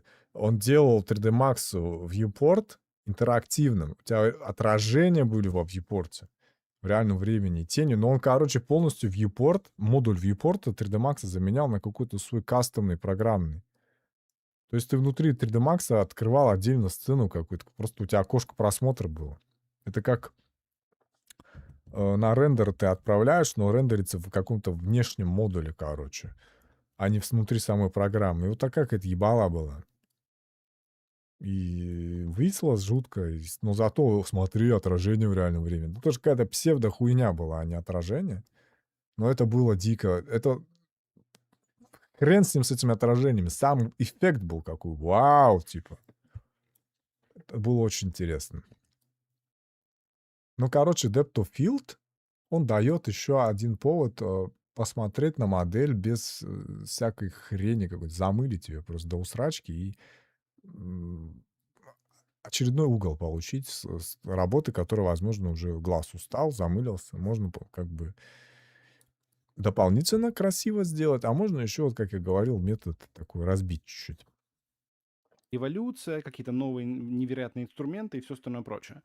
Вторая реальность обычная, жизненная, вне ленты новостей, вне ленты соцсетей, возможно, вне ноута.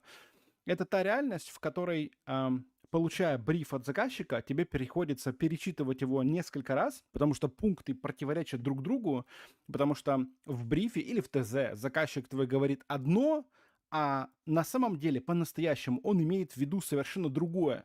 И ты перечитываешь несколько раз для того, чтобы понять, что реально пытается от тебя хотеть, что реально хочет от тебя заказчик в рамках задачи, которую вы собираетесь делать. И это рождает какой-то невероятный диссонанс, и это рождает просто, многие дизайнеры начинают просто элементарно сходить с ума, потому что не понимают, что, собственно говоря, вообще происходит. И этот сценарий, если честно, за свои 20 лет карьеры я наблюдаю, как мне кажется, не в первый раз. Ну, то есть столько раз уже всех хоронили, столько раз уже моя профессия заканчивалась, она была никому не нужна, она умирала, что, честно говоря, я уже сбился со счету. И каждый раз сценарий абсолютно одинаковый. Каждый раз одинаковые посты появляются просто сотнями. Сначала появился Midjourney, профессия дизайнера закончилась. Потом GPT-4, профессия дизайнера закончилась. Sora, профессия дизайнера закончилась. Stitch сейчас, профессия дизайнера закончилась. А до этого таких ситуаций было Ну, еще больше. ну вот А, правда же, правда же. Ну смотрите, полгода назад там ссора вышла, это вот пошел какой кошмар по пабликам. Мы все умрем, идут терминаторы, и восстали машины в пепле ядерного огня. Ну и где? Ссора сдохла уже, она успела за это время родиться и успела закончиться. Ну, ну разве не правда? Ну что тут еще добавить? Да, но оно в другое что-то там перетекает, да, оно на месте не стоит. Да, но сам факт-то не отменяет этого. Блядь, я не могу себе докупить сраный модуль, блядь, из-за того, что он взлетел в цене, тот же самый модуль в 4 раза, нахуй, оперативки. Ну это же пиздец. Все почему? Что вот это, чтобы оно возникло, поиграло какое-то время и сдохло. В небытие кануло. Чтобы что? Вот на что я больше всего злой. Значит, появились шаблоны, профессия дизайнера закончилась. Появился ноу-код, профессия дизайнера закончилась. Что там еще? А до этого еще где-то году, это, наверное, Бля. в 2000, наверное, где-то четвертом появился, Не, всё начали нормально. появляться сайт-билдеры. Были такие штуки, в которых ни разработчик, ни веб-дизайнер мог создать себе страницу. И тогда уже говорили, что профессия дизайнера как будто бы закончилась. Вот, Мгм. ничего не меняется. Это абсолютно цикличная история, которая повторяется раз за разом. Это видео вовсе не о том, что «Эй, чуваки, давайте расслабимся, все замечательно, ничего не происходит». Это видео про то, что нужно немножко изменить фокус. Мне кажется, О, он меняются сейчас только правильно сказал, мне инструменты. надо чуть немножко изменить фокус. Что это вот, блядь, за фокус на расстоянии? Что-то оно какое-то огромное. Сейчас мы его чуть-чуть возьмем. Честно говоря, я сейчас понимаю, что мне надо изучить фокус на расстоянии до конца. Я просто как дикий человек просто выкручу галочки, не зная принципа работы. Просто как бы на шару, знаете, дело. А надо бы знать и понимать, что вот это затвор, как вот все это работает. То есть, чтобы было корректно. Не от балды сделано, типа, получилось у меня так. А ты такой садишься, о, сейчас я крутану значение, а знаешь, вот при таком focal length мне нужно вот такой. Ну, это, конечно, тоже такая себе. Ну и чё?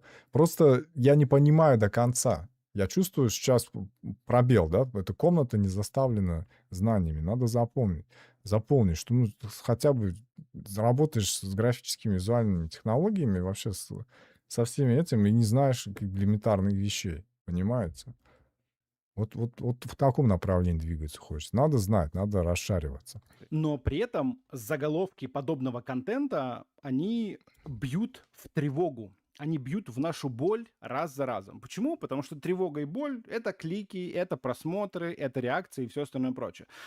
И вот обратите внимание, даже если публикация или видос, или какой-нибудь материал про обратное, он говорит о том, что нет, дизайнеры не умерли. Заголовок всегда будет о том, что дизайнеры умерли, и они больше никому не нужны. Это не мнение, это не пища для размышления, это просто контентная механика, как Абсолютно. вас вовлечь в свои просмотры. И при этом, смотрите, дизайнеры все еще сидят, работают. Работа все еще есть. Работа, кстати говоря, стала немножко сложнее. Не проще, а сложнее, потому что очень часто клиенты приходят со своими референсами из того же Midjourney, Google AI Studio или Stitch, или чего угодно, и говорит, вот, у меня референс, Я я вот уже так много хочу. раз говорил, 100%. А сейчас приходят типы, которые я тут нагенерил, как этот в том меме почки или мочевой пузырь, что там, камни. Я камни сделал, типа, я сделал. Вот, приходят типы, я вот здесь нагенерил, можете почистить, там, до ума довести. Нагенерил он, блин. И теперь тебе нужно спорить с клиентом, аккуратно доказывать ему, чтобы ни в коем случае не повредить его самомнение о том, что почему не всегда этот референс подходит для его тематики, для его бизнеса и всего остального. Почему западные модели маркетинга, дизайна не всегда Давай попробуем, Олег, все-таки не hire tool, Ну, я попробую его. Просто принципиально Азамат хочет сейчас родить эту все-таки методику, чтобы у нас гайд давал клэмп, чтобы эта тварь выполняла свою функцию. Сейчас вот мне интересно, Медуза, аддон, который поломатый, он мне давал эту возможность. Кстати, он же у меня есть сейчас. Он просто не работает из-за того, что там у этого по одному месту все пошло, какие-то библиотеки, перепись у этого блендера с 5-й версии, да, он там ссылки, короче, ярлыки, не ссылки внутри себя, короче, кода поменял, одну функцию они там меняют, и иначе начинает весь модуль работать. А вот этот Медуза ссылался, я пытался с помощью Клода починить его, но он сказал, что легче дали нахуй, одним словом. Короче, здесь вот я могу выбирать, вот я даю модификатор клэмпа, допустим, вот, клэмп, и в модификаторе клэмпинга я могу подцеплять гайд, который и будет вот именно той, про что мы говорили. Его влияние будет именно ограничено теми гайдами, которые ты к нему подсоединяешь. Там очень удобно человек собрал, он просто заморочился.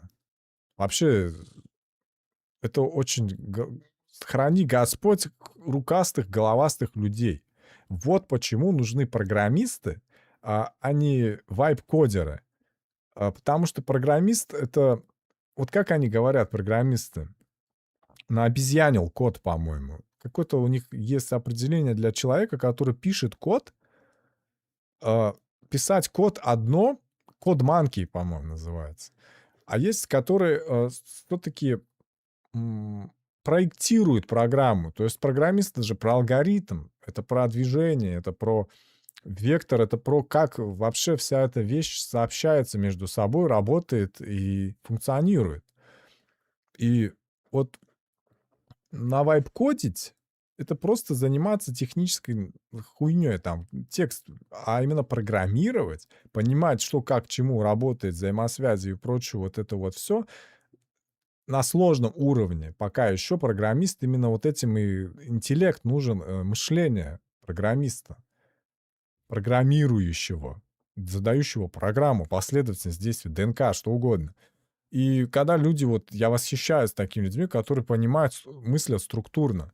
То есть, чтобы, когда этот аддон открываю, именно ноды, внутрь заглядываю, я в ахуе от того, какие там макароны вообще, как оно все, вот это вот лабуда выстроена, как люди понимают, как это работает.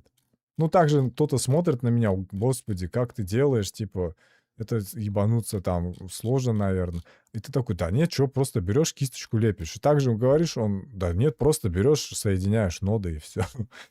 Это вот такая какая-то тема. Но реально, не имея математического какого-то мышления, у меня, как оно говорит, гуманитарное, да, и оно восхищение у меня вызывает. Люди понимают, не просто накидать, а загромоздить, а именно чтобы работало и оптимизировано было. Оптимизация. Действительно. То есть, по-моему, это как-то коррелирует с тем, что сейчас люди жалуются, что игры не оптимизированы, потому что никто не думает про оптимизацию. То есть программно она оптимизирована, она там шустрый какой-нибудь DLSS использует, да, а в плане графики, допустим, не оптимизировано.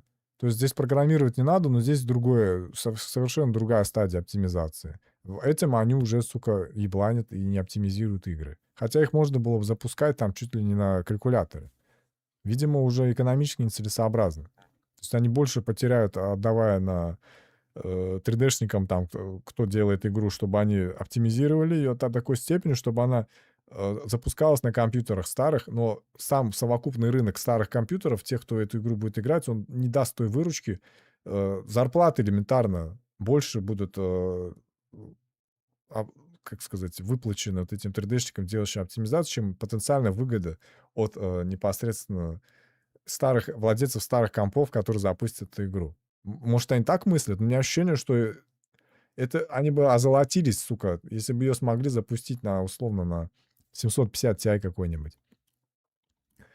Не знаю, не знаю, не знаю. Мне кажется, вообще такая тенденция у тех, кто сейчас выпускает проекты, продукты, они, по-моему, пренебрегают, брезгуют или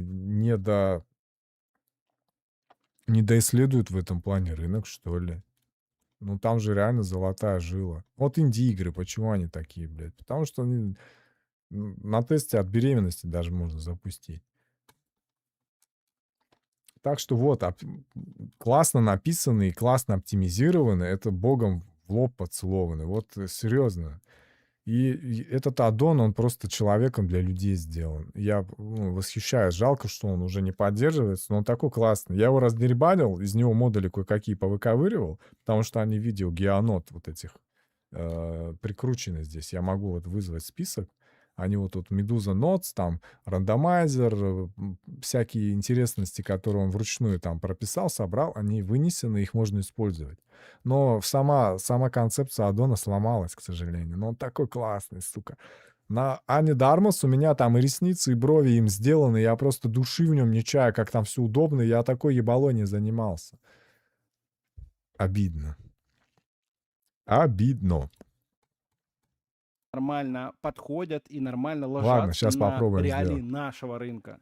И все говорят про то, что вход в профессию стал проще, но в некоторых моментах он стал, наоборот, сложнее, потому что навыка коммуницировать с заказчиком теперь нужно больше, чем раньше. Почему мы в это все верим? Ну, потому что так работает контентная машина. И, если честно, лично для меня вот эти все разговоры заменит и дизайнеров не заменит, они для меня абсолютно неинтересны. Я знаю ответ на этот вопрос. Нет, не заменят. Мы сейчас не будем эту всю старую шарманку заводить, что ИИ — это инструмент, бла-бла-бла. Таких видосов уже миллион появилось за последние 5 лет. Есть очень прикольная, интересная статистика. 60% работников в мире обеспокоены тем, как Смотри, я влияет... начинаю немного понимать. Если у нас у клэмпинга есть вход чисто геометрии, э, значит, мы можем сюда подцеплять гайды. Вот create guide index map. Это и есть то самое, про что я говорил. Получается, вот у нас гайд, и вокруг него вот этот influence дает вот этот create guide index map. Вот здесь мы можем guide distance. Задавать influence, сантиметраж. Ключ вот где-то в этом кроется. Я хочу натуральным способом к этому прийти. Я хочу с этим посовокупляться. Эту нейросети на их Натурально работу. и на По своей шкуре статистике, испытать опять же, это только все. 18% мировой работы реально может быть автоматизировано. По данным Adobe, в целом не самый главный срез рынка, но, Ой, тем не блядь. менее, 62% креативщиков уже используют AI, и как интересно, и что интересно, они его используют для рутины, для того, чтобы делать те задачи, которые и так никто не хочет делать. И делать их Да, просто да, элементарно да. быстрее, без геморройней, запустили, полетели и готово. И далее я нашел вообще интересное, как мне кажется, заявление, очень прикольное. Заявление не там от Антихэр. кого-нибудь, там, да, не какое-нибудь, заявление от SEO Google DeepMind. Вот он говорит, Тогда мы, короче, если... создаем. Даро, подскажи, как ты сделал такую красивую кожу, что-то готовое или процедурно? У меня в Дискорде я прикладывал ссылку. Это я скачал уже готовый проект с этого, фришный проект, короче, с 3D Scan Store. Я публиковал ссылку там. Да, но еще там есть в истории, по-моему, есть полистать. Да, да, да. 3D Head Model, короче. Там готовая сцена, сделанная в блендере. Скан, на нее накинуты текстуры, там, как он называется? Normal Map, Albedo Map. Еще плюс есть с мейкапом, короче, отдельные слои, они тоже качаются. Все настроено, все готово, все можно чуть-чуть кастомно подкрутить, подмануалить как-то, рафнес там поиграть. Все, короче, самими же разрабами настроено так, как надо. И с минимум каких-то вообще своих манипуляции, я там подкрасил, подкрутил, губы там стрелки добавил ей, там губы подкрасил, веки подкрасил, чисто уже мануальщина. Все там можно не трогать, как есть, брать, и оно шикарно все настроено, работает. И все. Этого более чем достаточно. То есть там для синема еще 4D, по-моему, есть сцена. Если не ошибаюсь, там, короче, ZBrush'овский файл, потом идет Opch, FBX и Blender, короче, сцена. И все включено. Я рекомендую, используйте. Там уже... И потом эту голову можно из нее лепить, из нее можно прототипировать, из текстуры, если что, прожектить, там, трансферить как-то на другую модель с топологией другой, короче. Заморачиваться, если... В целом все очень круто. Стартовый набор прям идеальный. Лучше не придумаешь. То есть фришный, никаких там ничего, лицензий. Просто вот брать и пользоваться. Идеально. Всем рекомендую. Пробуйте. Я все так делал. То есть брал уже готовую башку и на нее волосы как бы накручивал. Все. Так, я сейчас создал, короче, empty hair, которые будут у меня с трендами будущими для клэмпинга. Блять, я их создал, где-то потерял. Может, это курс 001? Ну-ка, сейчас. Создам новый. Empty hair. А, уже все есть, вот. Назову его Клумп. Клумп Гуиди. Клумп Гайд. Спасибо большое, все-таки, наконец, деску сделал. А, да. Господи. Да, сделал. Спасибо вам всем за то, что вы мне очень помогаете, именно подсказываете, даете инфу и правильное направление. Очень признателен, действительно. Люди спрашивают, там кто-то в Дискорде, если что-то не понимает, может спросить. Я не всем, конечно, могу помочь, там тут сложность, трудности перевода возникает, но в целом у людей какая-то ясность появляется, надеюсь, кому-то это поможет. Так, будем сейчас дальше это делать. Говорить с экономистами, они считают, что пока что мало что изменилось. Внимание, вот этот чувак, это чувак, который строит в Гугле, буквально строит в Гугле искусственный интеллект. И он говорит, я пообщался с экономистами, и экономисты мне сказали, что пока что глобально ни хрена не изменилось. А в лентах у нас, блядь, апокалипсис. Все закончено, все кончено, все профессии больше не нужны, роботы нас всех победят. Еще раз, я не говорю про то, что роботы нас не победят. Я не говорю про то, что AI — это хайп. Я не говорю про то, что, типа, это все не важно и все остальное прочее. Это важнее, чем все было за 20 лет до этого в Да, моей карьере. это То, что важно, сейчас происходит, действительно. ни один инструмент не был таким невероятным и Да. революционным за всю мою карьеру. Вопрос не в этом. Абсолютно. Вопрос в том, почему мы верим вот этим заголовкам, которые явно нами манипулируют. Когда мне просто пачками еженедельно пишут комментарии, присылают вопросы о том, что «Ой, Макс, а нахрена это все нужно, если как будто Господи, бы как он профессия...» прав, как он прав, какая же это истина. Вы знаете, Сергей Зверев, я когда был маленький, я смотрел по Муз-ТВ полный фэшн, короче, с ним. Там жизнь Сергея Зверева, как он там ходит, полный фэшн говорит, какие-то такие фразы, ну, просто реалити-шоу с Сергеем Зверевым. И он фразу такую хорошую сказал, мне понравилось, черный пиар тоже пиар. И негативная информация в негативном ключе об ИИшках, она сильнее, чем позитивная. Ее легко эксплуатировать, потому что она реально возобладает, преобладает, чем позитив от нейронов.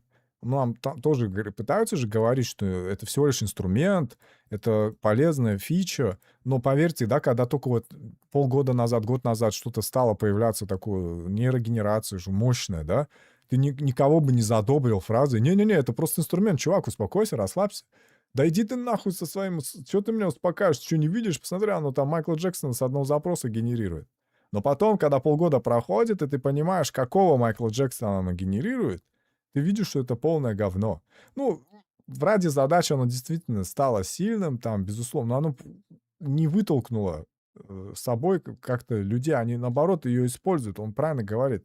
Она стала действительно инструментом. А в моменте у людей очень жуткий как бы, знаете, вот в фильме «Зеленый фонарь», да, по-моему, там страх питались страхом, что ли, другие там какие-то злодеи. И когда ты боишься, ты как бы сильнее делаешь противника своего. Воняешь страхом, он, по-моему, говорил. И вот этот выделяемый ужас, страх людей перед чем-то новым, непонятным, перед терминатором, стоящим перед тобой, оно, оно просто эксплуатируется людьми другими, которые хайпажоры, да, типа вот, нейронки — это страшно, ужасно, это просто страшная вещь, скоро работу заберет. Но если ты пройдешь мой курс, она у тебя не заберет работу. Вот мы знаем, как так ее правильно за шею взять, чтобы она тебе пользу приносила, и поэтому подписывайся, заходи на канал, у нас там ссылочка на приватный канал, где ты можешь купить на месяц подписку, и там мы рассказываем, как бороться с терминаторами и при этом еще зарабатывать деньги, блядь, и вот это все. Хайпажоры, блядь. И поэтому голоса вот этих людей, которые пытаются что-то сказать, что успокойтесь, дайте чуть-чуть попробуем понаблюдать, что будет происходить, короче. Да, конечно, жрать хочется, нет работы, наблюдать не особо-то интересно, блин. Надо дела делать какие-то. Но в целом он правильно, действительно, это абсолютная истина. Абсолютная истина. Люди просто вот вкидывают вот эту черную дыру ужаса еще и больше нагнетают. Они, наоборот, бензин в костер наливают. Люди хотят, чтобы вот их ужас покормили, потому что черный пиар тоже пиар. Он сильный пиар по своей силе. Мощи. Он реально хорошее все затмевает. И люди начинают тревожиться. А те, кто продает антидепрессанты, еще больше на этом наживаются, понимаете? Что там? Книжка просто стала доп-конкурентом, подгоняет развиваться и заменит там только тех, кто развивает. Абсолютно, абсолютно. Под каждым словом подписываюсь. Истинно так. Дизайнера все.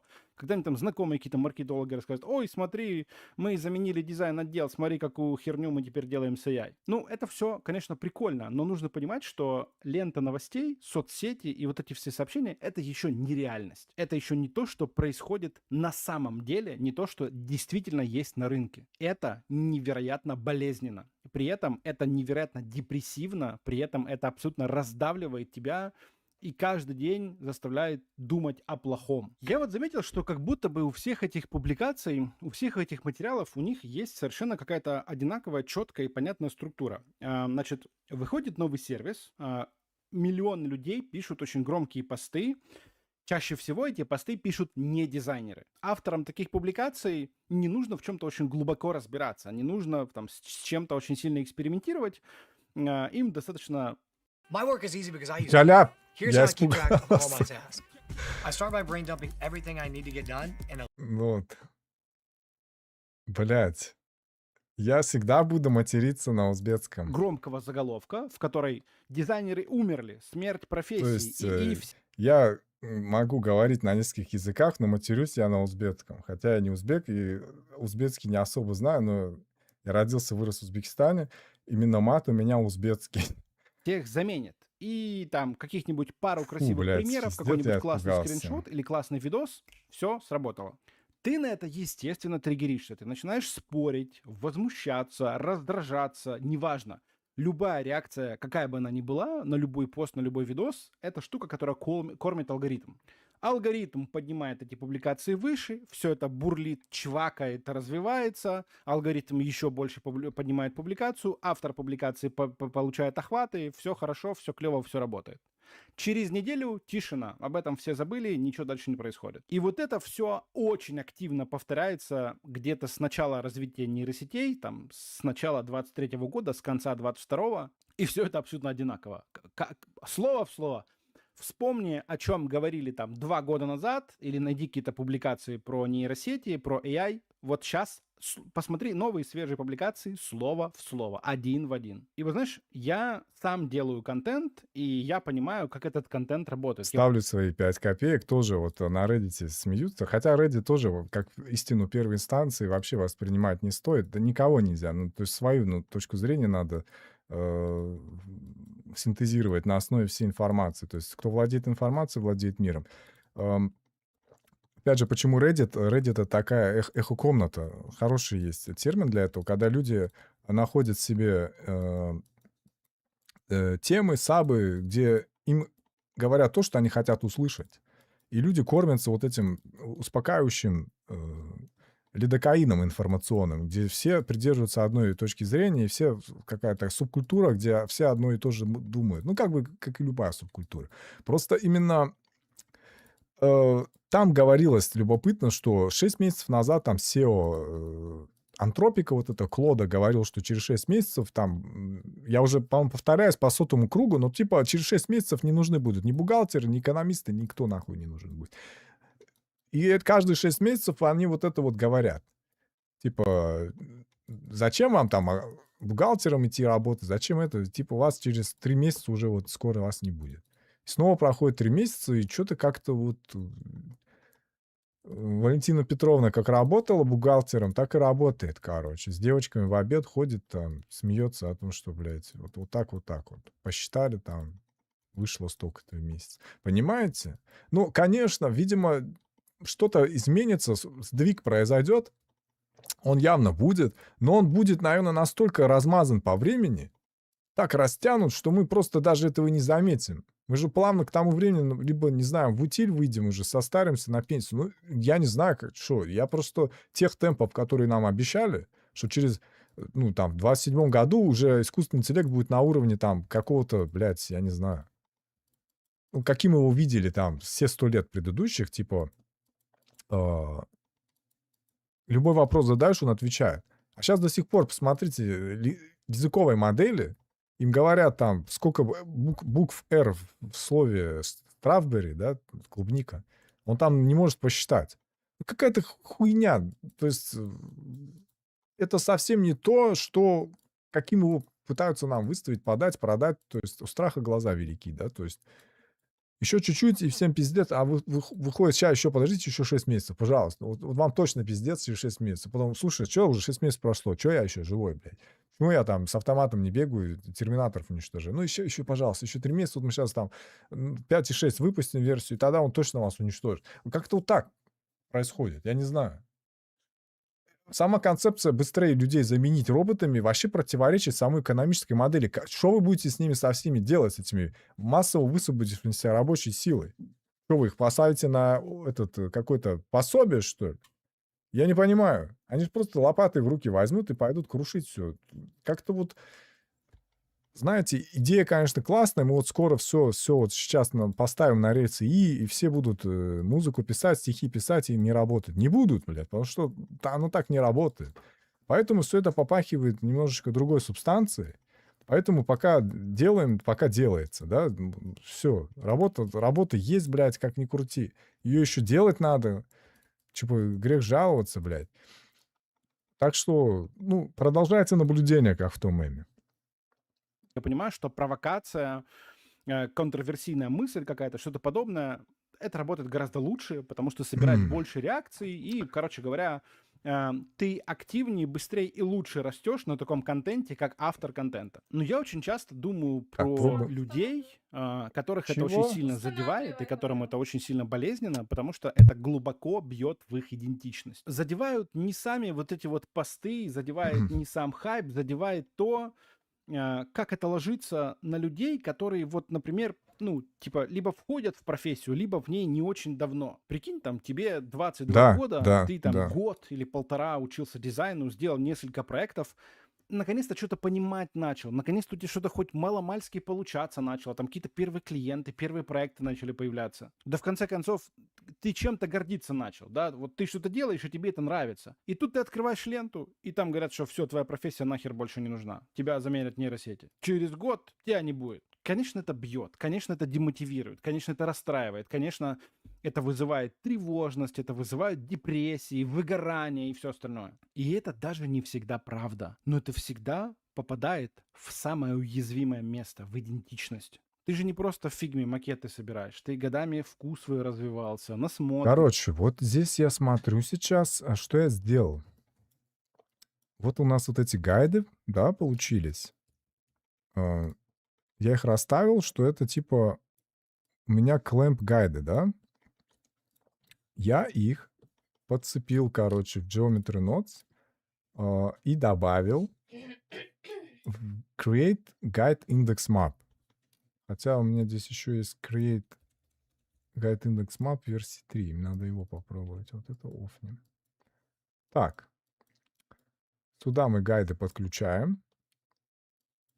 И теперь гайд индекс, наверное, в клемп подкидываю. О!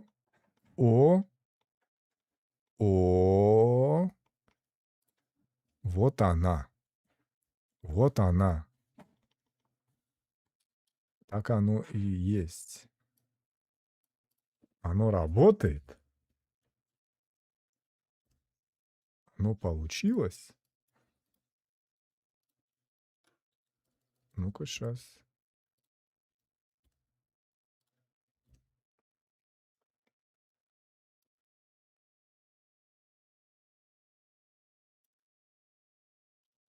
Походу, да. Походу, получилось. Но только что-то...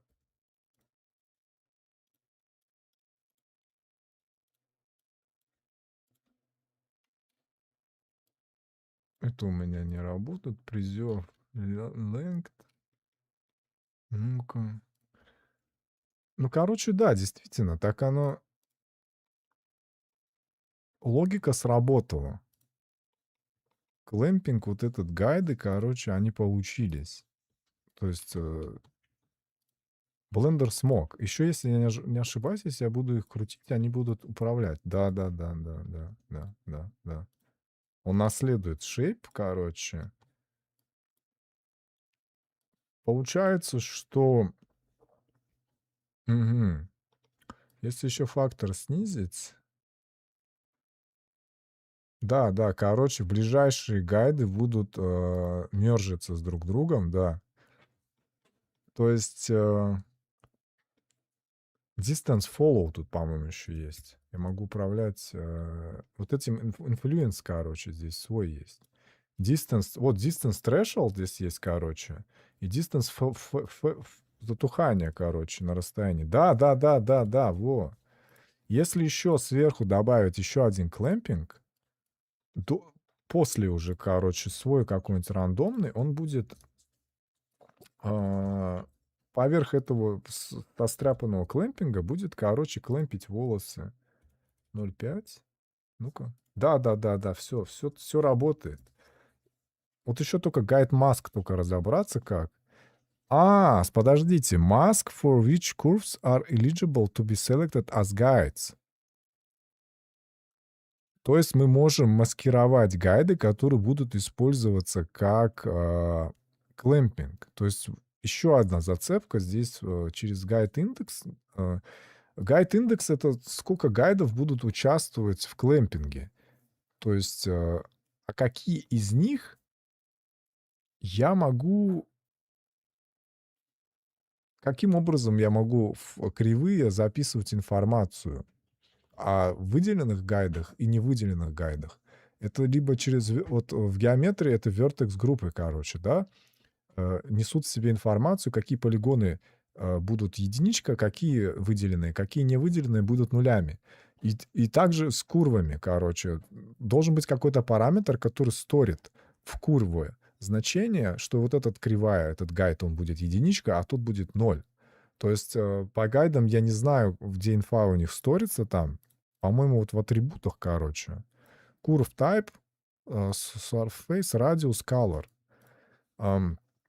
Какой-то параметр зашивает, насколько я знаю, какой-то из параметров зашивает туда эту инфу.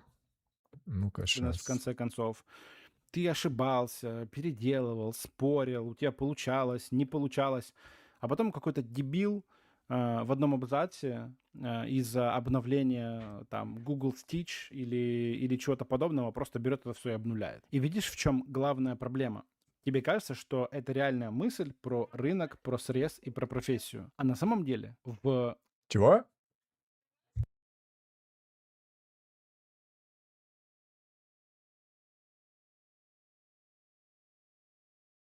значительном большинстве случаев это манипулятивный пост для того, чтобы кто-то поднял себе охваты. Или кто-то продвинул свой какой-нибудь очередной курс по AI или чему-то подобному.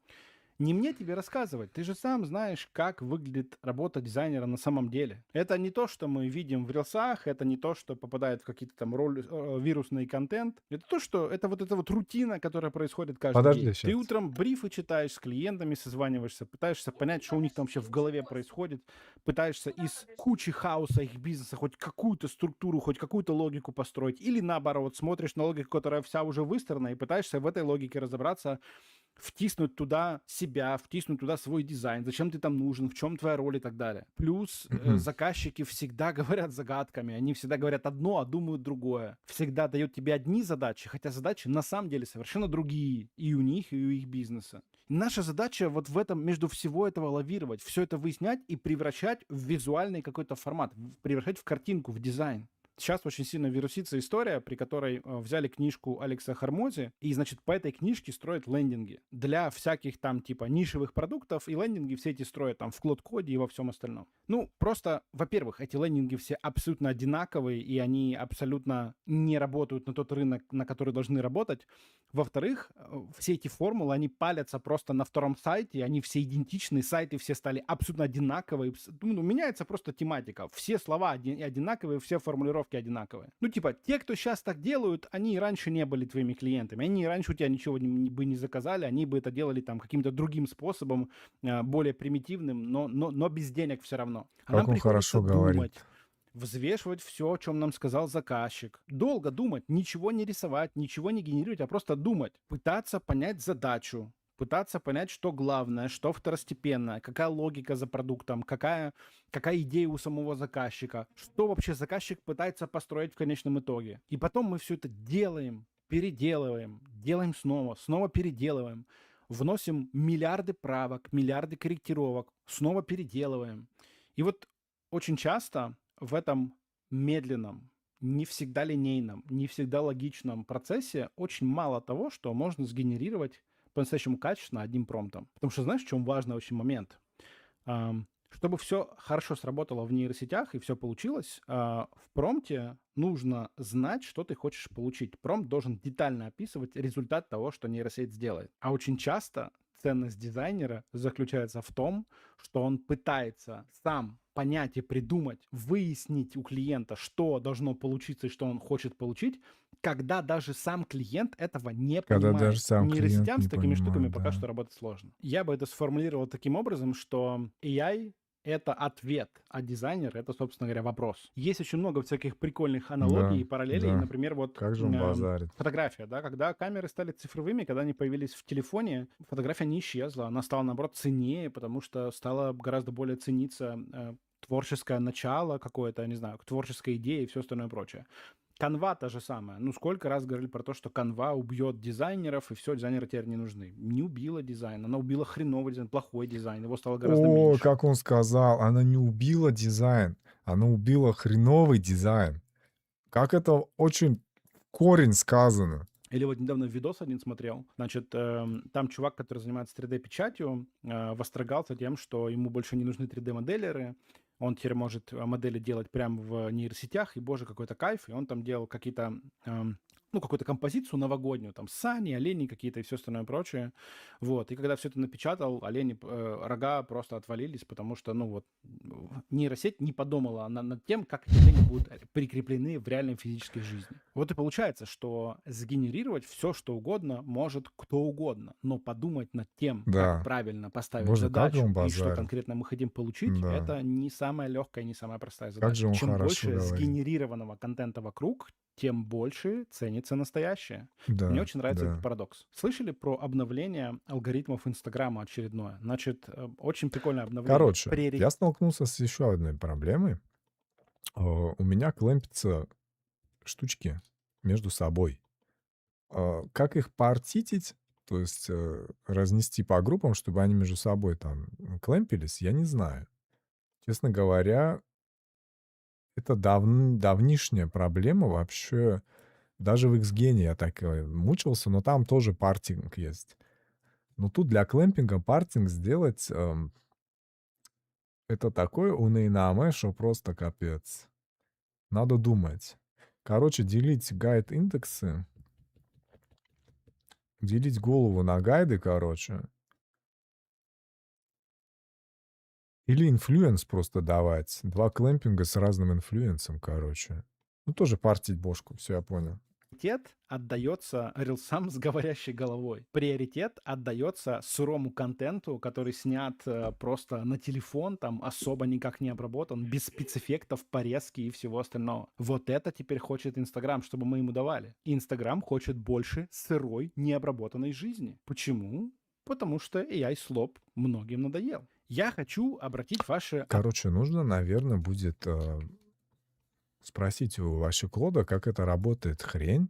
Если у меня есть башка, есть гайды, короче, да, вот, то есть мне, чтобы вручную не рисовать эту сраную текстуру, что если я хочу, чтобы на всю вот эту массу волос клэмпилось, да, вот только вот этот вот маленький кусочек, закуточек, но не нарисованные текстуры, то есть вот этот фактор, он задается не текстурой, ручным каким-то мануальным разрисованием, а, черт подери, самим гайдом, чтобы сам гайд и создавал вокруг себя вот этот вот инфлюенс, и он и был. И только здесь и будет клэмпинг работать.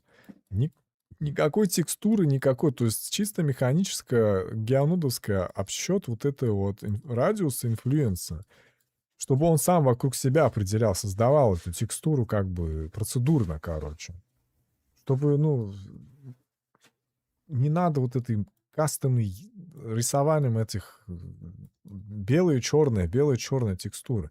Вот это надо просто... Оно так и работает, оно здесь есть. Просто я не дошел до этого именно методом. Не испробовал еще, потому что не приходилось делать. Но я знаю точно, он есть. Я его наизнанку вывернул, он есть там. Особенное внимание на то, что это вам говорю я, человек, который живет бок о бок с нейросетями последние 4,5 года, ежедневно. Вся моя работа, вся моя профессия, все Как вот он правильно говорит, хочешь победить, как эта поговорка, возглавь. Не можешь победить, возглавь, типа.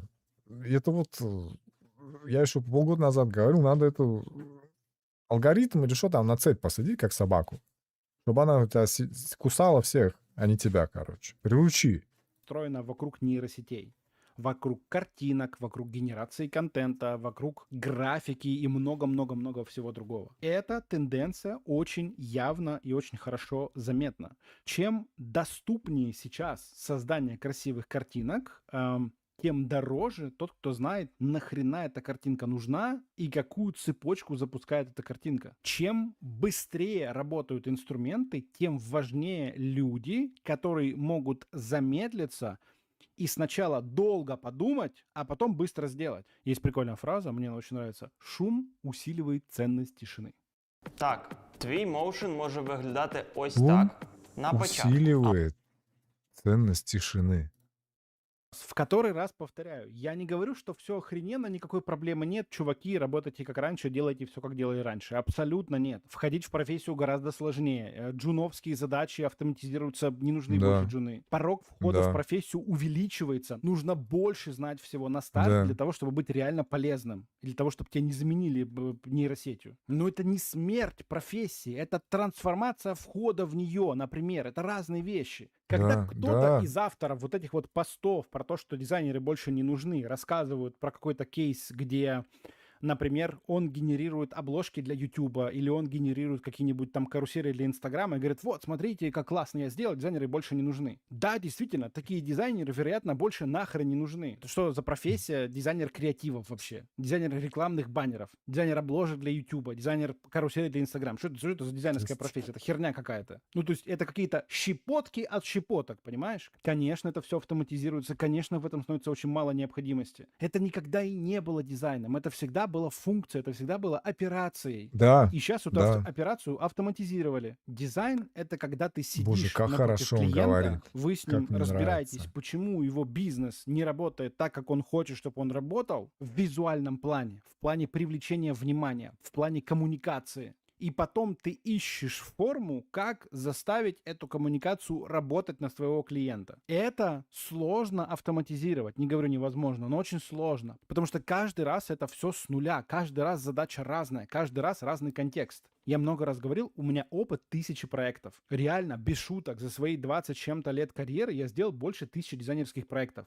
И 1001 проект, он как по минному полю ты идешь. Он как будто бы сначала, как будто ты первый раз в жизни работаешь с клиентом. Потому что абсолютно всегда разные вводные, разный контекст, разные подходы, разные истории, разные особенности, разные цели, разные задачи. Каждый раз это живой человек с конкретной живой проблемой. Если у тебя есть молоток, это еще не значит, что у тебя есть готовый дом. Если у тебя есть нейросеть, это еще не значит, что у тебя есть готовый дизайн. Можно подумать, что я типа не готов меняться. Хотя это смешно звучит, я очень сильно готов меняться, я меняюсь одним из первых, как мне кажется. И что я, например, цепляюсь за старое, потому что так сильно стул подо мной расшатался. Да нет, ни хрена, я очень быстро меняюсь. Я автоматизировал почти всю свою рутину. В моем рабочем пайплайне нейросети на первом месте. И я со всем этим работаю. С агентами, вайп-кодингом, скриптами, продакшенами. У меня все это есть. Практически все, что я выпускаю, все, над чем я работаю, я делаю сам при помощи нейросетей. Но я не путаю инструмент с профессией. Молоток — это еще не дом. Не знаю, камера — это еще не кинематограф, это еще не фильм. Нейросеть — это еще не дизайн. Да, Инструмент очень сильно ускоряет, но профессия думает. Если у тебя все хорошо с пространственным мышлением, со структурным мышлением, с менеджерским мышлением и всем остальным, все нормально будет. Что бы там ни трансформировалось, мы всегда найдем, чем себе занять и где себя применить, и где нужен дизайн, и в каком формате он нужен. Мне кажется, здесь нужно просто придерживаться информационной гигиены. Соцсети и лента да. это не срез профессии, это не то, как реально работают дизайнеры, это не то, как реально принимаются решения, это не то, за что реально платят клиенты. Очень часто это просто поток сообщений, который оптимизирован под то, чтобы захватывать твое внимание, не больше. Каждый раз, когда мы с тобой будем видеть следующий новый пост про то, что дизайнер умер, дизайнеры больше не нужны и так далее, посмотри, кто этот пост написал. Это тот человек, который делает дизайн каждый день, или это тот человек, который делает контент о дизайне и обо всем остальном каждый день? Это две очень разных профессии, это две очень разных реальности. Твоя реальность, реальность железной жопы, в котором ты сидишь за столом, копаешься во всяких клиентских этих всех задачах, проблемах, брифах и всем остальном, это никуда не делось. Она просто не помещается в весь этот очень красивый, классный AI хайп. Даже с нейросетями многие штуки приходится делать неделями. Вот я тебе эту штуку показывал. Ну, Господи, опять он меня естественно, напугал. все сделано при помощи вайп-кодинга в нейросетях и все остальное прочее. Ты думаешь, это все появилось за 5 минут? Нет, это все появилось чисто благодаря железной жопе. Благодаря тому, что я там, не знаю, неделю сидел, экспериментировал, делал, переделывал, экспериментировал снова, вылавливал баги, правил что-то, не знаю, оптимизировал, потому что это хреново работало на телефоне. И миллион всего. Та самая рутинная работа, которая была у нас 5 лет назад, 10 лет назад, 20 лет назад, она пока еще никуда не делась. И вот одна из финальных мыслей, которые хочу до тебя донести, что спокойный дизайнер — это балдеж. Мне кажется, это одна из самых больших редкостей, которые мы сейчас можем встретить. И это один из очень важных скиллов, которые ты можешь сейчас развивать в себе для того, чтобы просто-напросто не ехать кукухой и не сходить с ума. It's like a do not disturb setting for your mind, and it gets you focused in just